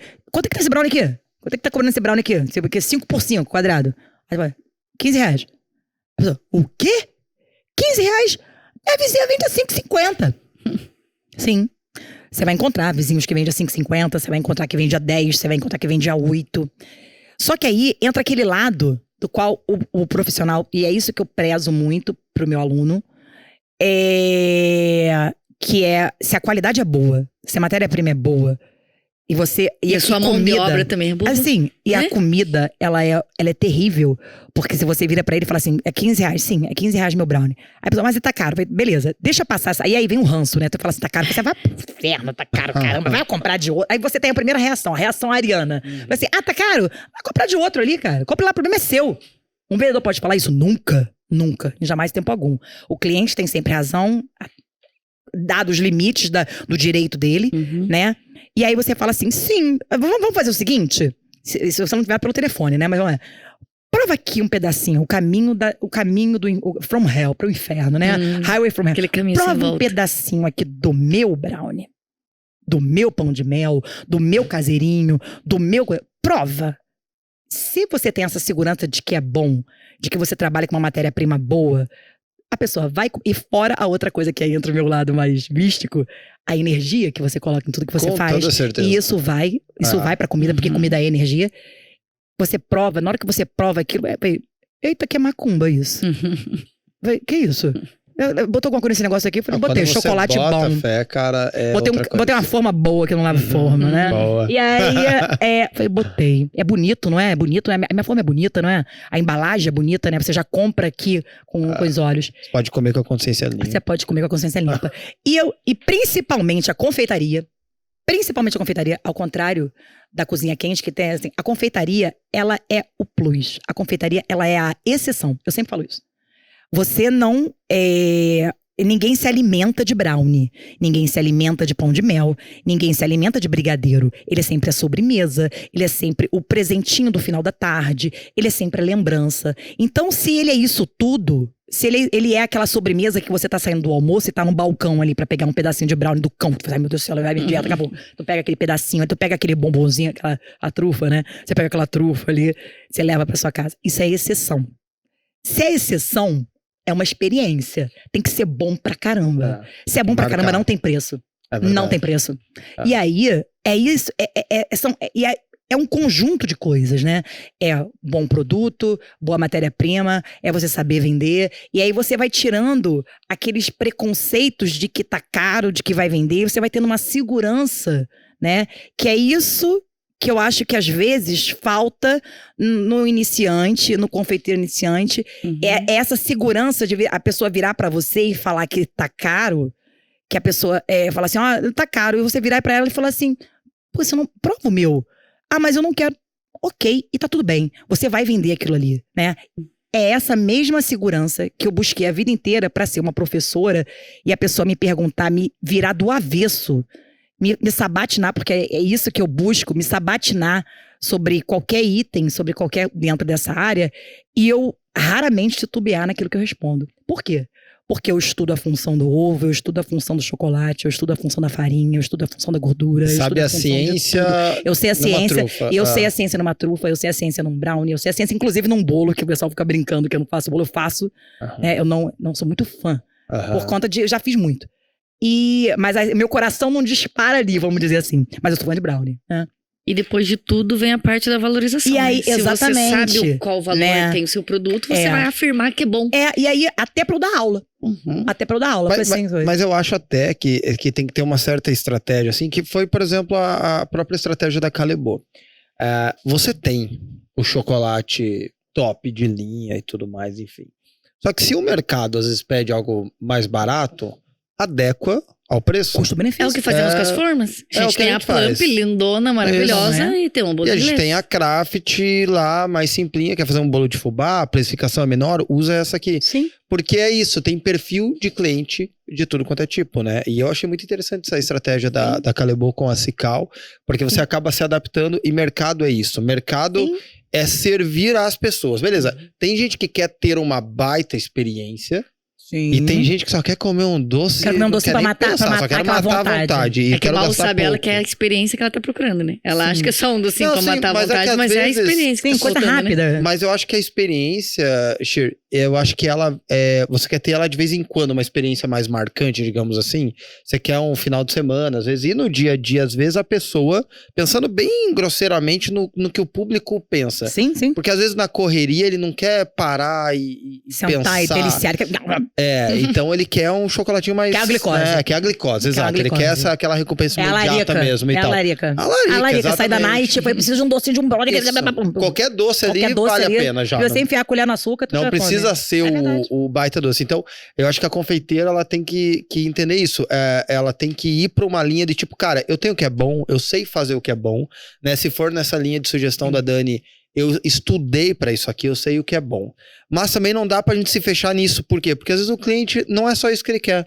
Então Sim, tem uma linha aqui e tem uma linha aqui de combate, né? Pra você conseguir atingir e que o teu negócio também tenha uma rotatividade de vendas. Olha, e é nisso aí, olha que coisa interessante, né? Em relação a preço e ao tipo de cliente que você vai atender, existe não é uma guerra, né? Mas, por exemplo, cobertura e chocolate. Vamos falar assim, né? E aí o pessoal vira e fala assim, poxa, eu não sei fazer a temperagem, temido a temperagem, né? Eu não sei fazer a temperagem. Se eu estiver usando cobertura, o meu produto vai ser ruim? Não. Mesmo porque a cobertura de hoje não é a cobertura daquela que eu falei de tempos, até pouco tempo atrás, que grudava no céu da boca. Mas que a gente comia um... Entendeu? Não é essa. A indústria, ela vai melhorando para atender o cliente. E hoje, você encontra coberturas no mercado do qual, se você bota um bom recheio e você se adaptar, você bota um bom recheio, no final tu fala assim, é cobertura isso aqui? Falei, é. Porque assim, dá pra você equilibrar. Né? E aí, foi o que você falou ali em relação a custo. Às vezes a pessoa, ela não quer sentar e ter aquela experiência de pegar e comer uma torta maravilhosa e ficar ali. Ela quer um bombonzinho, blá, blá, mas até o bombonzinho, blá, blá, você botar na boca, e aí entra o meu lado, né? Tem que ser bom. Pra ser ruim, eu não vou gastar a caloria com essa praga. Não, mas é nesse sentido que eu digo. Mas aí é uma experiência. Exatamente. Você quer imediato, mas só tem que ser bom. O que eu acho, na verdade, que tudo é informação pro seu cliente. Isso. Não é? Você tem que educar ele. Exatamente. Né? E aí o seu cliente chega pra você e fala assim, ô Dani, vou botar eu, né? Eu já fiz muita produção, hoje não faço mais produção. Produção assim, eu gosto muito mais de desenvolver uma receita do que fazer 1000.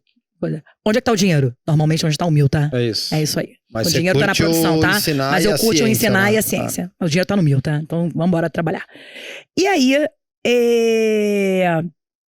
gente, me perdi o que eu tava falando. Você ia falar sobre educar o cliente. Tá, educar o cliente. E aí você chega pro seu cliente e fala assim, cliente, eu tenho aqui um portfólio de brigadeiros. Eu tô pegando brigadeiro porque é um doce muito comercial no Brasil, é uma realidade. E você, quando começa, é muito fácil você começar no brigadeiro. Você precisa de pouca coisa pra investir, vamos dizer assim, né? Pega a Petra, as caixas da Sulfone, a Petra vai fazer lá, né? Merchan. E aí você pega o brigadeiro, e aí o cliente fala assim, eu quero fazer um casamento. Meu casamento aqui, eu tenho um X pra investir. Mas eu acho tão lindo aqueles brigadeiros belgas, né? Que tem aquele quadradinho, né? O da Mona Lisa, que é o chapadinho da Calibô, né? Que a Mona Lisa é a Calibô. Sim. E aí, eu acho tão legal, que ele acha chiquésimo, fica muito saboroso. Aí você fala assim, olha, eu no meu portfólio, eu tenho aqui o brigadeiro belga, feito com chocolate belga. Vamos parar com esse negócio de fazer brigadeiro belga com chocolate brasileiro. Porque ele não é belga. Porque ele não é belga. Belga, ele precisa ter o passaporte, vir da Bélgica. Você tem que ter no pacote aquele tributo do cão que vem ali em cima ali, porque ele é importado, por isso que ele é mais caro. Além de ser produzido lá, ele é importado. Então a incidência de tributo é muito alta. Mas ele precisa ter aquele paladar, você tem que conhecer o chocolate. É um brigadeiro ao leite belga 823, que é o chocolate ao leite mais conhecido daquela boa do ao leite, né? Que é o 823. E o granulado é o split, né? Então, esse aqui tá no meu portfólio, custa X. E aí o cliente, quando olha o centro desse brigadeiro, ele fala assim, eita, casamento, né? Não vai dar. E aí você vira pro seu cliente e fala assim, então, eu tenho uma alternativa pra você. Eu posso fazer esse brigadeiro, que vai ficar tão saboroso quanto. Não vai ser um brigadeiro belga, mas prova esse daqui, que é com esse confeito aqui. E o preço é X. No meu portfólio tem para todos os gostos. Tem para todos os preços. Entendeu?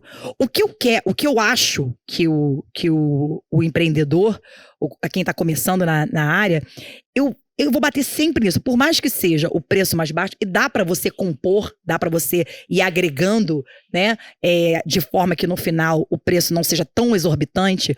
O que eu sempre vou bater muito é que para que você seja inesquecível, para que você venda muito, você precisa ser bom. Você precisa ter o produto precisa ser bom. Exato. Então você não vai preço, mas tem que ter qualidade. Você tem que ter qualidade. Então assim, você não pode fazer um brigadeiro belga, você faz um brigadeiro com chocolate brasileiro, com chocolate. Entendeu? Vou botar aqui, vamos com o Cical. Vamos pegar o Cical. E aí, vamos pegar. Aí eu falo assim, mas ele não tem o chapadinho, o granulado chapadinho. Eu falei assim, olha só, uma das técnicas que eu adoro, diga-se de passagem, eu adoro ralar o chocolate pra passar no brigadeiro. Acho que fica muito mais saboroso. Além do quadradinho, vamos dizer assim. Então você tem várias formas de conseguir atender dentro da sua realidade, dentro do seu preço e dentro daquilo que você passa pro cliente. E nessa questão de educar o cliente também, é muito legal de colocar no cardápio muito da questão da história ou do tipo do chocolate. Sim. Porque a experiência começa nisso, né? Claro. É o que chamam hoje de storytelling, inclusive. O que aconteceu com a gente lá inclusive. naquela pizzaria em São Paulo. A gente foi na Ele pizzaria ficou em São Paulo, enlouquecido eu pra fiquei comer maluco. uma pizza porque É a primeira marguerita do Brasil? Eles que trouxeram, né? A primeira marguerita. Sensacional. Eu só ia comer uma pizza, meu irmão. Depois que eu lia o cardápio, eu falei, nossa, cara, deixa eu depois que ele leu o cardápio, ele fez todos nós comer aquela pizza. Não, 2 vezes a gente voltou lá, né? Gente, mas tava boa, valeu a pena. Tudo é marketing. Tem uma... experiência, né? Olha que coisa interessante de você comer algo assim, né? A trufa de chocolate, o nome é trufa por conta daquelas trufas daquela iguaria que tem no norte da Europa, que é caríssimo, azeite trufado, que parece uma trufa, né? A trufa de chocolate, ela parece a trufa, na verdade não é. A trufa de chocolate copia a trufa tradicional, beleza? Então, ótimo, aquilo é caríssimo, né? Não é qualquer pessoa que gosta, porque é muito forte, tem vários tipos de trufa. Eis que quando eu estava estudando na Itália, eu estudei no norte da Itália. Quando chegava no fim de semana, depois de eu ter estudado, trabalhado, era um castelo, né? Quando chegava no fim de semana, que eu podia tirar um tempinho pra descansar, eu pegava o carro, alugava um carro e saía passeando, né? Pra conhecer, porque eu adoro conhecer lugares. E aí um castelo, eu passando próximo de um lugar, eu vi um castelo no alto da montanha, assim, um castelo que tem um castelo e uma placa. Faculdade de cães para trufa. Faculdade de cães para trufa. Cães. Eu falei, hã? Como assim? Isso aqui. What? Que diabo é isso, mano? Faculdade de cão? E eu falei, vou lá. Peguei o carro, subi, entrei. Quando eu cheguei lá, na verdade, Rudy, o nome do lugar. Rudy é o inglês, Rudy. É um lugar destinado a cultivo de trufas. Tá, até aí ok. Só que lá, eles treinam cachorros para tirar as trufas da terra.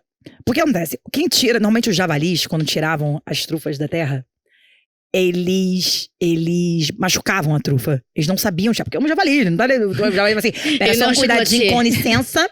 Não é nem chocolatinho, não, ele é a trufa. Não é uma pessoa que tá pensando. Ele é um javali, ele é um javali. Só que o cachorro, ele é bem treinado. Então, eles treinavam... É uma faculdade de cachorros.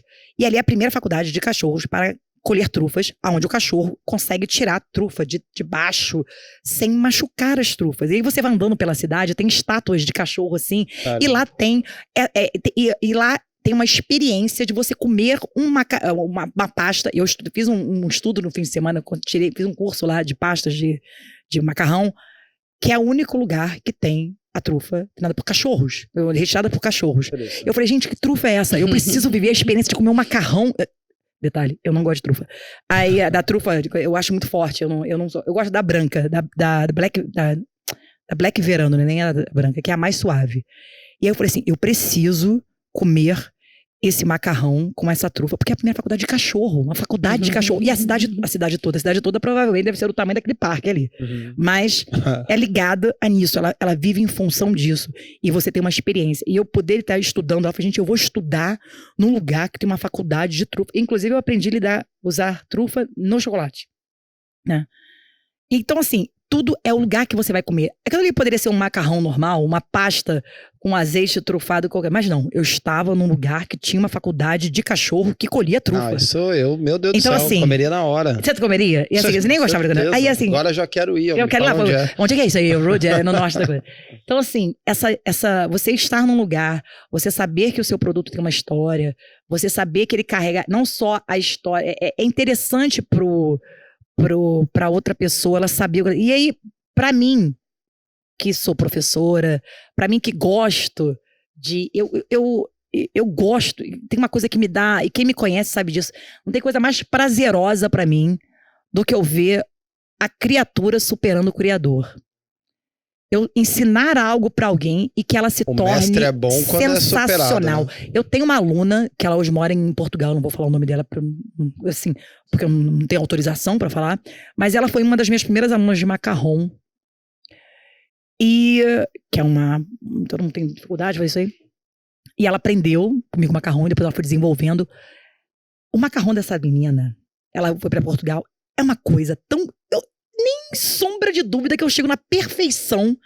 E ela faz hoje decorada. A filha da mãe faz ele do modelo que tu quiser. E assim, idêntico um ao outro. sabe? E saber que ela começou ali, ela aprendeu ali comigo. E ela já tinha... Ela era muito talentosa pra outras coisas, pra bolo também, muito talentosa. Mas assim, quando eu vejo isso, eu falei, tô no lugar certo. Tô no lugar certo. Então, ensinar alguém que depois ela vira pra mim e fala assim, cara, eu aprendi com você, eu acabei... E eu gosto de ensinar de uma forma muito leve. Não que aquilo não tenha a seriedade de um ensino, mas é porque eu só aprendo assim. Eu não aprendo de uma forma normal, tradicional. Eu aprendo de uma forma... Eu lembro do professor que cantava na sala de aula. Eu aprendi sobre história, sobre comércio feudal, né, com um cara que cantava. Eu aprendi a tabela periódica decorando. Isso lá pra trás. Hoje já é normal, mas eu tenho uma metodologia de ensino que eu usaria para mim. Mesmo carregando uma seriedade, mesmo eu brincando, e é muito interessante eu encontrar pessoas que falam que se amarram em bater papo comigo, igual do papo de segunda, que eu falo nada com nada, né? Eu falo, mas eu estudei, cara. Pode me perguntar de coisa que eu sei te falar o que é, né? Eu gosto dessa metodologia, e isso é muito prazeroso pra mim. E é isso, e o que eu quero, a minha luta, né? É que as pessoas deixem, principalmente nessa área que cresceu tanto hoje em dia, tão visibilidade, tão em voga, é que elas deixem de ser reféns de receita e passem a aprender o que compõe uma receita. Porque a hora que o confeiteiro, ele tomar consciência disso, que se ele administrar, ele souber para que serve cada coisa dali, ele nunca mais vai procurar a receita. Ele cria a receita dele. Aprende a fazer, né? Ele cria a receita dele. Hein, Dani, eu queria entrar num ponto aqui que eu acho muito interessante, e eu queria contextualizar até esse ponto, que é a questão do TDAH que você comentou, né? E eu acho muito interessante isso, Dani, porque muitas pessoas passam uma vida se sentindo incapazes, burras, distraídas, né? Eu tô falando termos, claro, chulos populares, aqui, mas né? populares, exato. Mas porque é como a pessoa se sente muitas vezes e mal desconfia que ela tem um TDAH, que não é nenhuma coisa de outro mundo. Não. Hoje boa parte da sociedade tem, né? Inclusive pessoas aqui super competentes e destaques, né? Como a Dani. E também dá pra gente usar vários outros destaques de pessoas, de grandes personalidades que têm o TDAH. E que às vezes a gente poderia, só da gente falar que alguns sintomas, né, algumas características, às vezes a pessoa vai olhar para ela mesma e falar, nossa, eu acho que eu tenho isso. E pode, inclusive, engatar um tratamento ali e melhorar muito a qualidade de vida. Eu queria que você falasse um pouco assim, quais são os sintomas, né, do TDAH, o que é o TDAH? Claro que você vê, né, você é uma pessoa super estudiosa, então isso não te atrapalha, né, embora, claro, eu acredito que tenha lá seus desafios, mas pra gente tentar ajudar meio que essa galera que já sabe e a ter uma perspectiva, e até aquela pessoa que nem sabe e que pode olhar pra si e falar, ei, será que eu não tenho isso? Então... Quem vê cara não vê corre, né? Isso que o pessoal fala, muita coisa assim, né? Se as pessoas soubessem as metades dos perrengues que eu passo, não que eu passei, que eu passo, talvez elas olhariam e falariam assim, cara, dá pra fazer isso aí.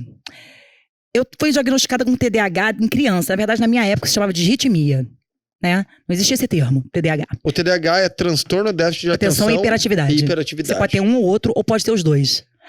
Porque eu sou uma pessoa que eu tudo ou nada, né? Esse negócio de TDA ou TDAH. Agora a gente entende porque ela é ligada no 220. Exatamente. TDAH2. TDAH mais, plus. Ao quadrado. Plus, né? E aí, eu criança, eu fui diagnosticada com hiperatividade, com disritmia. Eu já fiz tanto aqueles exames de eletro, né? A Dani é maluca. Por aí. E aí, a minha mãe, na época, isso lá atrás... Minha mãe, o médico virou pra minha mãe e falou assim, você tem duas opções com essa criança. Ou você dopa, ou você... Era um remédio, ou você atura. Fala isso pra uma mãe taurina, pra Priscilinha. A Priscila falou assim, não, mas lá em casa eu aturo. Se qualquer coisa ela ficar muito frenética, o chinelo vai cantar, né? O chinelo vai cantar, né? Não pode hoje, porque não pode bater na criança. Mas a Priscila jamais me bateu. Mentira, bateu que Nossa Senhora. Mas tá prescrito, não dá mais pra prender ela, é uma pena. E aí, a minha mãe falou assim, não, eu aguento. Porque quando a minha mãe tentou entrar com medicação, naquela época, quando criança, eu dormia na sala de aula. Porque assim, ou eu sou muito agitada, ou se você pegar uma criança, é muito interessante você pegar uma criança dessa agitada e botar num canto, fica aí, fica de castigo. Dá 5 minutos, ela tá dormindo. É assim, porque você parou, ela apaga. E meu sono, ele é meio assim, meio louco, sabe? Eu, às vezes, tudo eu apago. Beleza. E aí minha mãe foi me aturando, e aí foi vendo as consequências dessa doença, vamos dizer assim. Eu não gosto dessa palavra doença. Mas desse transtorno. Eu tinha muita concentração para algumas coisas e nenhuma concentração para outras. E, em tese, normalmente, quando eu lia muito sobre isso, com o tempo tende a desaparecer, vamos dizer assim. Com a maturidade, tende a desaparecer. Não é comum, muito comum, embora a gente viva a era da ansiedade, né? Hoje em dia, um adulto diagnosticado com TDAH. Assim, eu não via muito isso, né? Porque, assim, uma coisa, TDAH, déficit de atenção, ou hiperativo. Eu era os dois, eu sou os dois. E eu lembro que o médico falava assim pra mim, falava assim, olha só, a frase que eu ouvia criança, você não termina nada, você começa. Você não termina nada, você começa. Você começa, daqui a pouco você empolga, daqui a pouco você desempolga, começa outra coisa, e vai fazendo e não termina nada. Pra mim, só Deus sabe, eu e Priscila, talvez meu pai, minha mãe, né, sabem as dificuldades que foi eu concluir algo. Pra mim, concluir algo, isso em qualquer aspecto da minha vida. É aí que eu levo pro esporte, é aí que eu levo... Eu sou uma pessoa de iniciar, eu sou uma pessoa de ideias, talvez seja por isso que eu gosto de criação, né? Então, fazer uma faculdade e terminar não é algo muito normal, né? Não é algo fácil para quem tem esse transtorno. Porque você simplesmente não consegue concentração. Exemplo, eu fazendo concurso público. Quando você faz concurso público, você tem uma gama de matérias que você tem que estudar. Qual era a minha matéria favorita? Medicina legal. Eu sou uma médica frustrada. Eu sou realmente uma médica frustrada. Eu tenho um olho de perito que é uma coisa absurda. Se me perguntar qualquer coisa de tanatologia forense, eu te digo, é estudo do corpo. Eu adoro balística, adoro um corpo. Olha que coisa horrorosa, mas eu gosto. Meu programa favorito depois do Globo Rural é daquele Discovery ID, sabe? Eu adoro, eu sou viciada naquilo ali. E assim, eu olho para uma foto, isso ainda é do meu passado, né? Eu vejo um laudo de perícia, eu consigo ler e ver uma laudo de balística, mas assim, tá mentindo uma testemunha, só de olhar, por conta da perícia, né? Ok. Então, quando eu estudava medicina legal, se deixasse eu ficar 24 horas por dia, assim, ó. Mas aí o quê? Entra o quê? Uma questão TDAH. de hiperfoco. Hiperfoco. Porque daí você tá fazendo o que você gosta. Daí você consegue prestar atenção. O problema é que a pessoa esquece todo o resto. Exatamente. Olha só. Mas também o hiperfoco. E aí vai entrar o chocolate aí. E aí eu consegui estudar aquilo que eu gostava. O que eu não gostava, você não faz ideia de que é pegar um papel. Pra quem tem esse transtorno, você lê a mesma frase 10 vezes como se você não tivesse lido. Ela simplesmente não entra no seu cérebro. E assim, passou um mosquito. Quando você vê, aí a pessoa toca a campainha. Tudo te tira do foco. Você não consegue. Não é algo que você fala assim, deixa de ser preguiçoso, tenha um foco. Não é preguiça. Não é preguiça porque eu tenho foco pra outras coisas. E aí, aí o médico na época, quando eu já tava adolescente, quando eu já tava com uns, creio eu, com uns 16, 17 anos, já fazendo faculdade, já tudo ali. Já fazendo faculdade. E aí, ele virou pra mim e falou assim, vamos entrar com remédio. Vamos entrar com os remédios característicos disso daí. Entrou com 2 pra mim, não funcionou. Não surtiu efeito. Ele falou assim, você é... E ele falou assim, é tão impressionante no seu caso, porque você tem todas as características. E ele falava pra minha mãe assim, ele falou assim, olha, vai ser muito difícil ela concluir algo. Porque simplesmente o cérebro não ajuda. Não ajuda. Então assim, ela vai precisar de um esforço triplo pra terminar algo. E isso em qualquer setor da vida.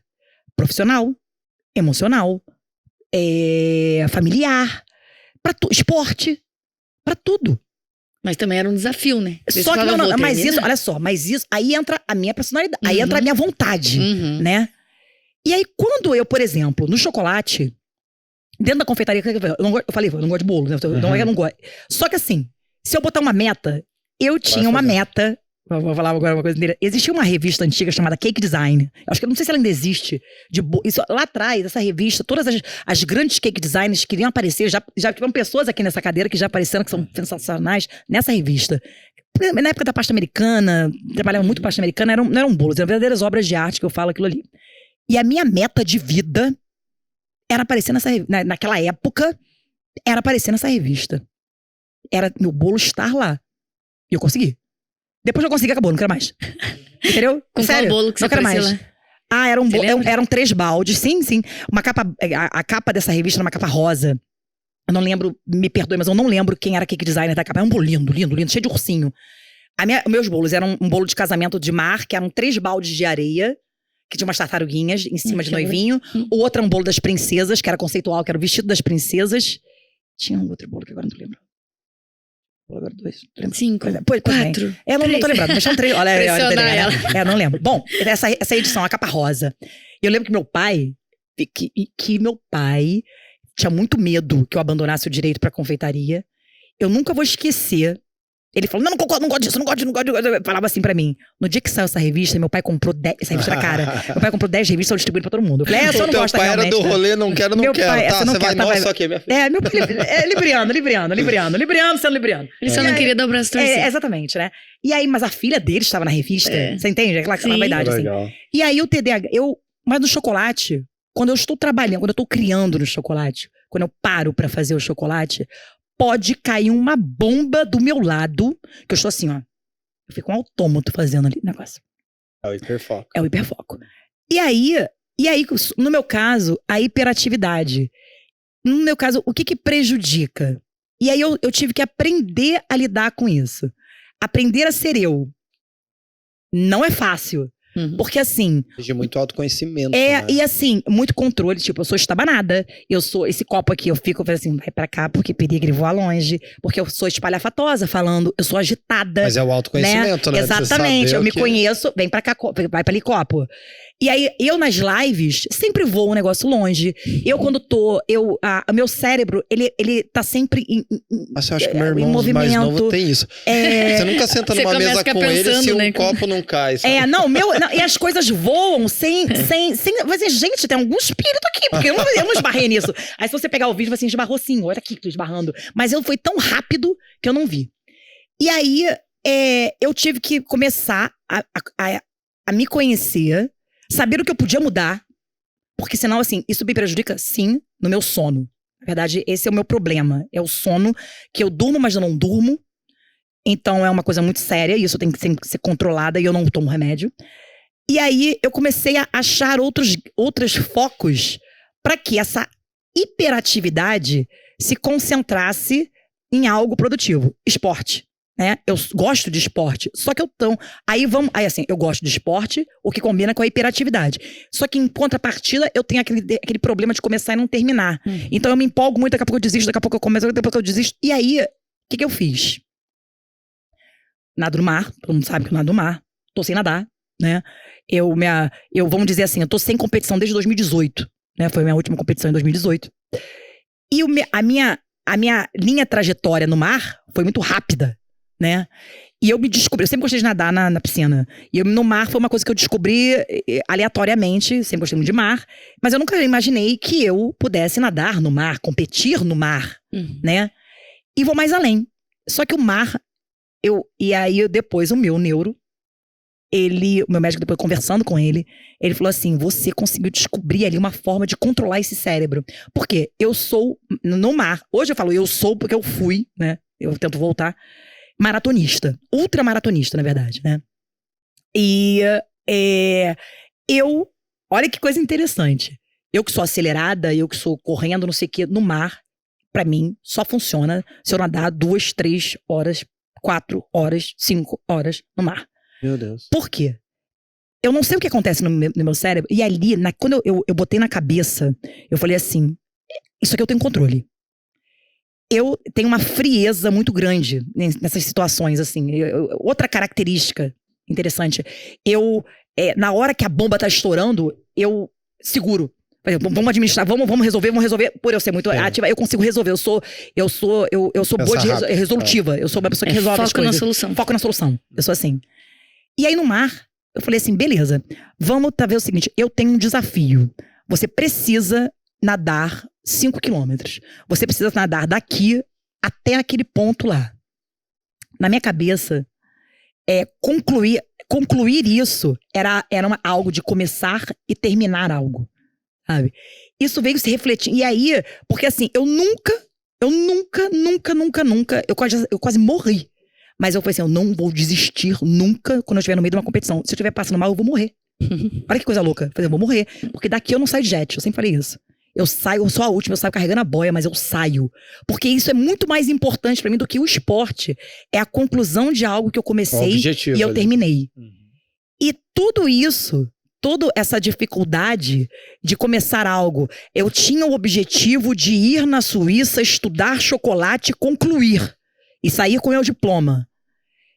Durante vários momentos eu pensei em desistir. Mas eu fui concluir. Uma outra coisa que foi um grande desafio do TDAH e que eu tenho certeza que eu desisti. O próprio Caminho de Santiago. O Caminho de Santiago. Né? Que todo mundo falava pra mim. Quantos dias você levou? 32. Porra, desculpa. 32 dias. É isso mesmo, a palavra é essa. Diminuir os palavrões, é essa. Foram 32 dias, 840 quilômetros. Olha só, eu odeio andar. Eu odeio caminhar. Eu caminhei 840 quilômetros. Eu pensava em desistir todo santo dia. E era o dia inteiro caminhando? O dia inteiro. Eu começava 8 horas da tarde. A motivação era que eu não terminava nada que eu começava. Uau. A frase do médico tava sempre na sua cabeça. Sim, do médico não, do meu pai e da minha mãe. Ah, mais a pressão dele. Do meu pai e da minha mãe. Mas que ele falou pra você, né, que você não ia ter o... Não, mas o meu pai e o meu irmão apostaram uma grana forte que eu ia morrer brincando, assim, né? Ela desiste no primeiro dia. Primeiro dia cruzava os Pirineus. E assim, fofolete, eu era bem gordinha, né? E aí, meu pai falou assim, Daniele andar sozinha no meio do mato, subir uma montanha. Daniele é uma batata. Daniele cai. Daniele... Meu irmão tem essa ideia. Ele fala isso pra mim. O bom é a motivação que vem. Total. Mas aí o que aconteceu? Quando eu passei o primeiro dia e que eles viram que eu conseguia, o meu pai se tornou o meu maior apoiador. Minha mãe não falava muito comigo, ia me ficar com medo. Ela falava assim, ela chegou bem, né? Ok, era assim. O meu pai fazia que eu, no final do dia, eu passasse todo o relatório de como tinha sido a caminhada. Meu irmão só falava assim, continue. Bem militar, né? Continue. E aí, vai vença, né? E o meu pai, ele passava o relatório, ele falou assim, você vai conseguir. Todo dia eu acordava de manhã pensando em desistir. Todo santo dia. Eu falei assim, não vou conseguir. Aí eu escovava o dente, jogava uma água no corpo, falei, tá, vambora. E fazia. E foi naquele ano que eu perdi meu pai. Eu fiz o Caminho de Santiago em fevereiro e meu pai se foi em outubro. Mas ali, perdi só aqui, né? Porque ele tá do outro lado. Tá sempre comigo, ele tá sempre comigo. E ele ainda pôde ver essa tua vitória. Ele tá sempre comigo. Mas assim, foi ali, naquele lugar ali, quando eu acabei, eu sempre brinco que existem duas Danieles, uma antes do caminho e depois do caminho. Porque aquela jornada ali foi eu contra amigo mesmo, vamos dizer assim, né? Era eu contra eu. E aí eu falei assim, pera um instantinho. Ok, eu tenho um transtorno, tenho. Diagnosticado sim, seríssimo, né? Só que, cara, eu sou pra caraca, né? Eu sou caraca, entendeu? Olha o que eu fiz. Disse foda, eu acho. É mais ou menos isso. Olha o que eu fiz. Olha o que eu fiz. E assim, se eu faço, qualquer um faz. Isso foi em qualquer setor. Eu não tô falando isso mas é verdade. Não, porque eu já largo. A minha largada, eu já tô largando. Eu sou o cavalo, aquele cavalo lá de. O azarão. Eu sou o azarão. Saindo lá atrás já. Eu sou o azarão, porque eu já tenho muita coisa. Usando meu irmão de exemplo em matéria de concentração, meu irmão foi aquele aluno que não queria nada com a vida. Quando era criança. Quando era criança, meu pai me falou: Deus livre, não sei o que. Acabou o segundo grau, aos trancos e barrancos, até que uma hora, ele virou e falou assim, agora vai. Meu irmão é aquele cara que ele entra no quarto, aí tu vê a diferença de quem tem um transtorno e quem não tem. Meu irmão é capaz de ficar sentado de frente para um computador, ou sentado lendo um livro, 4, 5, 6, 7 horas. Eu faço isso se o livro for me chamar atenção. Se o livro me chamar atenção, eu leio um livro num dia, tá? Se eu chamo, ó, hiperfoco, né? Mas o meu irmão, ele é capaz de estudar. Tanto é que ele escreveu 4 livros. Ele é capaz de estudar horas a fio e nada abala ele. Ele tem um poder de concentração absurdo. Então, assim, entre aspas, fica um pouco mais, não desmerecendo em absoluto, mas ele tem essa coisa que eu não tenho. Entendeu? Pra eu ficar, eu nunca conseguiria ficar 6, 7 horas sentada estudando em algo que eu não consigo. Hein, Dani, e eu acho que você teve esse desafio ali, né, do caminho de Compostela que você fez. E o meu irmão, agora, recentemente, ele participou de um de um campeonato de fisiculturismo. E o meu irmão era o cara normal. É meu irmão mais novo, o mais mimado do rolê. Sempre ali meus pais, né, resolvendo todos os problemas dele e tal. E ele começou a fazer, e tipo, não é muito meu rolê, né, o fisiculturismo e tal. Esporte eu curto. Só que, cara, ele teve que se concentrar tanto. Foi um desafio tão... Porque é uma restrição fortíssima. Nossa Senhora. Que, cara, eu falei assim, cara, agora esse cara vai amadurecer. Tipo, ele tem 26 anos, né? Um pouco mais novo que eu. E ele... Não, tem 28 já, meu irmãozinho. Nossa. 6 anos mais novo que eu. E ele... E, cara, eu fui lá no torneio dele em Balneário Camboriú agora, semana passada. É outra cabeça. Porque eu penso que todo homem ou toda mulher precisa de um grande desafio na vida, que é criar essa disruptura de... eu acho que eu não consigo. Você consegue qualquer coisa, né? Você precisa de um grande desafio e você pegou esse caminho contra a natureza, sua natureza do seu transtorno, né? Então, mas eu acho legal. Que ali no caso da Dani, além de ter o desafio, tem o lance da motivação. Tem o autoconhecimento, que ela entendeu onde ela é boa. E quando a gente tem o autoconhecimento, a gente consegue ver quais são os nossos pontos de melhoria ali, né? Exatamente. E aí você pega tudo aquilo que é uma interferência, porque esse transtorno com certeza é uma interferência enorme na sua vida. Mas você sabe também ali aonde que é, né, pra você... Onde que você vai superar essa interferência, né? Como que você vai poder lidar com ela, né? E daí você pega todos os teus recursos positivos e joga em cima ali. E aí eu acho que realmente, autoconhecimento, a gente estava conversando sobre isso. Total. Autoconhecimento eu acho que eu vou precisar de umas 5 vidas para me conhecer completamente. Mas assim, eu posso dizer hoje. Você fala, Daniela, você sabe o que você quer ser? Não. Mas eu sei exatamente o que eu não quero ser. Você não quer ser. Isso já... Mas que já é um ponto bem positivo, né? E isso já me deixa a passos largos, já me dá um norte daquilo que eu não quero ser. Porque eu quero ser muita coisa, entendeu? Vocês ficam brincando, quantos anos você tem? 100 anos? Cara, então, eu olho assim... Tem muita coisa que eu quero ainda. Mas nós podemos, né? Porque dentro de uma única pessoa nós somos tantas exatamente. coisas. Né? E esses desafios e o caminho do Santiago, eu sempre vou pegando a minha bagagem, ela não tá aqui à toa. A bagagem de alguém que tá começando agora, e é uma história clássica que eu vejo de alunos, de que abandonam uma profissão para vir pra confeitaria. Direito tá lotado, odonto. Eu nunca vi tanto dentista, mas é porque é bom para manipular com coisas pequenininhas, principalmente no design. Todas as profissões... eu vejo muita gente que às vezes migra pra gastronomia, pra confeitaria e fala assim, nossa, que transformação. A minha história não é muito diferente disso também, entendeu? Só que não parou por aí. O diferencial, toda essa bagagem que eu tenho, eu falei assim, mas ok, eu vou abandonar uma profissão, eu vou abandonar a engenharia, vou abandonar a nutrição, vou abandonar, vou aleatório, vou abandonar a fisioterapia, vou abandonar o direito, vou abandonar a medicina, já vi? Vou abandonar a medicina para fazer confeitaria, para fazer o que eu gosto, ou para investir numa área de produção? Não. Eu nunca entendi que eu vou abandonar. Nada foi abandonado. Vai seguir teu caminho. Não, né? Tá tudo aqui na minha mochila. Tá tudo aqui na minha mochila. Tá tudo na minha mochila.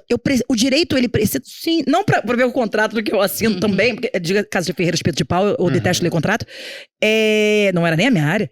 Mas assim, tá tudo aqui. O Caminho de Santiago me ensinou nas competições de natação que eu não devia desistir. Eu pensava, até a próxima boia, as competições de natação me dão força porque eu trabalho hoje. Quando eu vejo que tá tudo errado, quando eu tô cansada, tô estressada, não tá vendendo, não tá saindo, eu tô passando os perrengues todos, eu falo assim, pera um instantinho, até a próxima boia, vamos até o próximo passo. E no meu caso, eu não faço metas longas. Eu sei que isso é uma coisa ruim, às vezes, em alguns processos. Eu sou uma pessoa de metas curtas. Eu não faço metas longas. Mas as metinhas nos ajudam a chegar na metona. Exatamente. Então, por conta do TDAH, eu não tenho como ter meta longa, que eu não sei como é que vai estar minha mente daqui a 6 meses, sabe? Eu não sei como é que a minha cabeça funciona. É step by step, né? Você pega ali uma meta, faz um passo e vai evoluindo. Tipo assim, né? Eu vou até onde eu vou? Eu vou até aqui. Aí se você me perguntar assim, Dani, você se vê daqui a 10 anos? Não vejo. espero que eu esteja bem, fisicamente, né? Gata pra caramba, né? Eu vou fazer uns procedimentos. Mas assim, você vê? Não. Você sabe como você quer estar? Sim, bem financeiramente, como todo mundo quer. Bem financeiramente, bem de saúde, bem de família, bem de tudo, né? Trabalho pra isso, porque também nada cai do céu. A minha vida nunca nada... Foi muito interessante que você falou uma coisa no carro. Você falou assim, Dani, eu vou falar abertamente. Eu até pensei em falar isso porque é muito top. Dani, eu pensei que você viesse de família rica. É que ela tem maior cara de rica, não tem? Eu tenho uma cara de rica, graças a Deus, aí você joga pro astral. Mó jeitão de rica. E aí, Dani, eu pensei que você viesse de família rica, que os seus estudos foram pagos os seus estudos, as suas viagens. Eu pensei que você tinha chegado até lá pelo com ajuda. meu pai. Meu pai e minha mãe não são de família rica, muito em absoluto. Meu pai chegou no Rio de Janeiro com 14 anos de idade, com uma mão na frente e outra atrás, passou fome, né? E minha mãe vinha de uma família normal, uma família normal de batalhando. Minha mãe trabalhava para pagar os estudos. Então, assim, eu fui na formatura de Direito da minha mãe, porque quando a minha mãe passou para o Tribunal de Justiça, não precisava ter a faculdade de Direito. Depois ela fez, porque ela queria. Eu e meu irmão estivemos presentes. Então, assim, grande parte do meu estudo, das minhas batalhas, eu sempre tive um suporte. Educação eles me deram assim, eu sempre estudei em colégio particular, né? Mas cursinhos, eles não tinham como, não dava pra pagar isso, entendeu? Então assim, eu sei o que eu batalhei pra gastar. Eu sempre falo, você quer saber quanto custa um estudo na Suíça? Um apartamento, foi quanto custou? Um apartamento. Você se arrepende em absoluto. Pagaria 3. Então assim, mas eu paguei. E assim, eu tenho muito orgulho disso, mas com o suporte sempre da minha mãe. Por que eu paguei um apartamento? Porque eu sabia que quando eu voltasse eu tinha a casa da minha mãe pra morar também, que eu tô ali, entendeu? Tá tranquilo, sereno. Hein, Dani, essas formações... Desculpa, conclui, vai. Sim, não. Esse investimento, tudo que eu batalhei, tudo que... Fruto do meu trabalho, fruto das minhas dores, né? Me fortalecem para isso. Então, e aí pega tudo isso, pega o direito, pega a gastronomia, pega letras, pega as passagens pela Itália, pela França, pela Suíça, pelos Estados Unidos, uma série de locais que eu estive, com todas as pessoas que me ajudaram para isso, né? Eu não sou nada sem a minha família. Eu não sou nada sem a base. Eu tenho uma base, assim, a gente é fechamento total. Hoje, eu, minha mãe, meu irmão, minha cunhada, meus sobrinhos, né? Eles são a minha base, né? E a minha mãe, minha mãe é fechamento sensacional. Mas eu sei o meu papel, eu sei o investimento que tem que ser feito nisso. E estudo nunca é o gasto demais. Eu não estou falando isso para vender curso, porque eu não tenho nem curso aberto para vender. Aí, assim, investimento nunca é demais. E vou mais além. Você, na nossa área, eu gosto de estudar com todo mundo, com geral. Eu sempre brincava quando eu dava aula de bem casado. Eu nunca esqueci, assim, a pessoa ia aprender, eu já tinha feito várias outras aulas com outras pessoas de bem casado. Chegava no final, eu ensinava uma técnica de tirar a fitinha de dentro do pacotinho, que era uma técnica, uma bobeira. E aí, quando eu tirava aquilo ali, eu mostrava, tirando dela pra pessoa, para não fazer bagunça, que eu sou uma pessoa bagunceira. Então, eu vou puxar assim, nunca mais vai bagunçar. De dentro da fitinha, né? Exatamente. Puxava aquilo ali, você aprendeu comigo, com certeza. Eu inventei essa técnica. E aí, quando eu puxava aquilo ali, e a pessoa, meu Deus, eu falei, valeu o curso, né? Não interessa nem a receita que tu aprendeu, mas foi pra isso. A pessoa foi, valeu o curso, não sei. Então, você sempre tira algo de bom de qualquer curso que você faça, e com qualquer professor que você faça. É verdade. Eu acho que fica a lição aí completa, essa questão de estudo. Claro, se você tiver a oportunidade de ir para a Suíça, Estados Unidos, estudar e tal, ótimo, muito legal. Com certeza não é só o estudo que você vai ganhar com isso, mas você vai ganhar muito mais bagagem. Mas se você não tiver essa oportunidade, às vezes porque você já tá com a família e tal, já é mais difícil, só seja curioso mesmo, né, Dani? Sim, não, olha só, eu estudei na época de livro. Hoje, e ó, em absoluto que eu sou contra a internet, tá? Se tivesse saído da época, eu teria comido a internet, eu teria feito o que eu fiz com os livros. Hoje você tem uma gama de conhecimento. A informação tá muito democrática. A gente para, né? Você entra aqui no Instagram da Sulfo, a quantidade de aula que você tem ali, a quantidade de podcast. 3 então, por assim, semana. O que eu quero... Você para diariamente não é isso. Né, pra isso. Não é você deixar de ver o vídeo do YouTube, não é você deixar de ver o vídeo, as lives mesmo, não é isso, não é isso. O que eu quero é o seguinte, você precisa estudar. O estudar não é ver só vídeo, é você pegar e falar assim, você vai lá ver uma receita de um parceiro oficial aqui, uma receita de bolo de cenoura, né? Bolo de cenoura. Aí tá lá farinha, cenoura, bonitinho lá. E aí você pega, decora aquela receita e você faz, e a receita dá certo, não sei o quê. O que eu quero é que você tire um tempo, se você quer se profissionalizar, se você quer ser um produtor, se você quer ser... Opa, olhando para ali. Opa, aqui, ó, a câmera. Aqui. Se você quer estudar, se você quer se profissionalizar, se você quer ser, seja um professor ou seja um empresário, um empreendedor, você precisa conhecer aquela receita. Porque um dia, se ela der errado, porque a cenoura tá fora da safra, porque a safra tá muito seca, ou porque a farinha tá muito úmida, você precisa conhecer para você não ficar na mão de outro. E você vai ser um profissional completo. Você vai saber delegar a responsabilidade. Você vai saber... Porque ninguém começa... Eu acho que é muito difícil você começar algo e você não quer crescer. Até existe gente, assim, não, Daniela, eu não quero, olha só, eu quero vender essa quantidade de X aqui, tá valendo essa quantidade aqui pra mim, tô legal com esse dinheiro, não sei o quê. Se tu conhecer o que é bom, tu vai querer crescer sempre. Então você tá sempre querendo progredir. Até porque não é só grana, é evolução. É evolução. Né, também. E quando você cresce, existe uma coisa chamada delegar responsabilidade. Ninguém cresce sozinho, tá? Ninguém é uma ilha. Ninguém é uma ilha. Ninguém é uma ilha. A menos que você seja o Rambo 4, né? Que você ficou o Rambo 4, fica preso lá. Você precisa de alguém. Aqui, por exemplo, né? Eu tô aqui. Tem uma porção de gente aqui, ó, tá aqui, ó, um responsável pela foto, outro responsável pelo vídeo, outro responsável pelo áudio, outro responsável pela venda. Se cada um faz o seu quadro, eu sempre falo o que eu sou, o que eu não quero, que eu sou ruim. Eu não sou boa em vídeo. Assim, vídeo de fazer vídeo, fazer vídeo, né? Fazer aquela coisa, assim, gente, que menina inútil, meu Deus do céu. Eu tento melhorar todo o tempo, boto luz, não sei o que, mas eu sei que eu tenho que melhorar anos-luz. Mas vou te ser bem sincero. Se entre melhorar anos-luz nesse quesito, ou pegar uma pessoa que seja expert nisso, que quer trabalhar comigo, vem pra cá, pessoa, porque eu sei que eu vou ser mais produtivo em outro lado. Entendeu? Então, cada um no seu quadrado. E quando você cresce, o crescer é agregar. Você cresce a sua equipe. Tenho certeza que você, quando começa a trabalhar, você lava a louça, você cozinha, você vende, você não sei o quê, e aí que a gente começa a ensinar pra pessoa conseguir atuar nisso tudo, se organizando. Organização é tudo. Mas depois que você passa dessa primeira fase, você vai precisar de um assistente para lavar, um assistente de produção para lavar a sua louça. Você precisa de alguém para mexer no seu Instagram. Você precisa de alguém para... Por que não? Daniela, eu sou péssima vendedora. Eu sou excelente executora, mas eu para vender, menina, então você precisa de um vendedor. Você precisa de alguém que venda.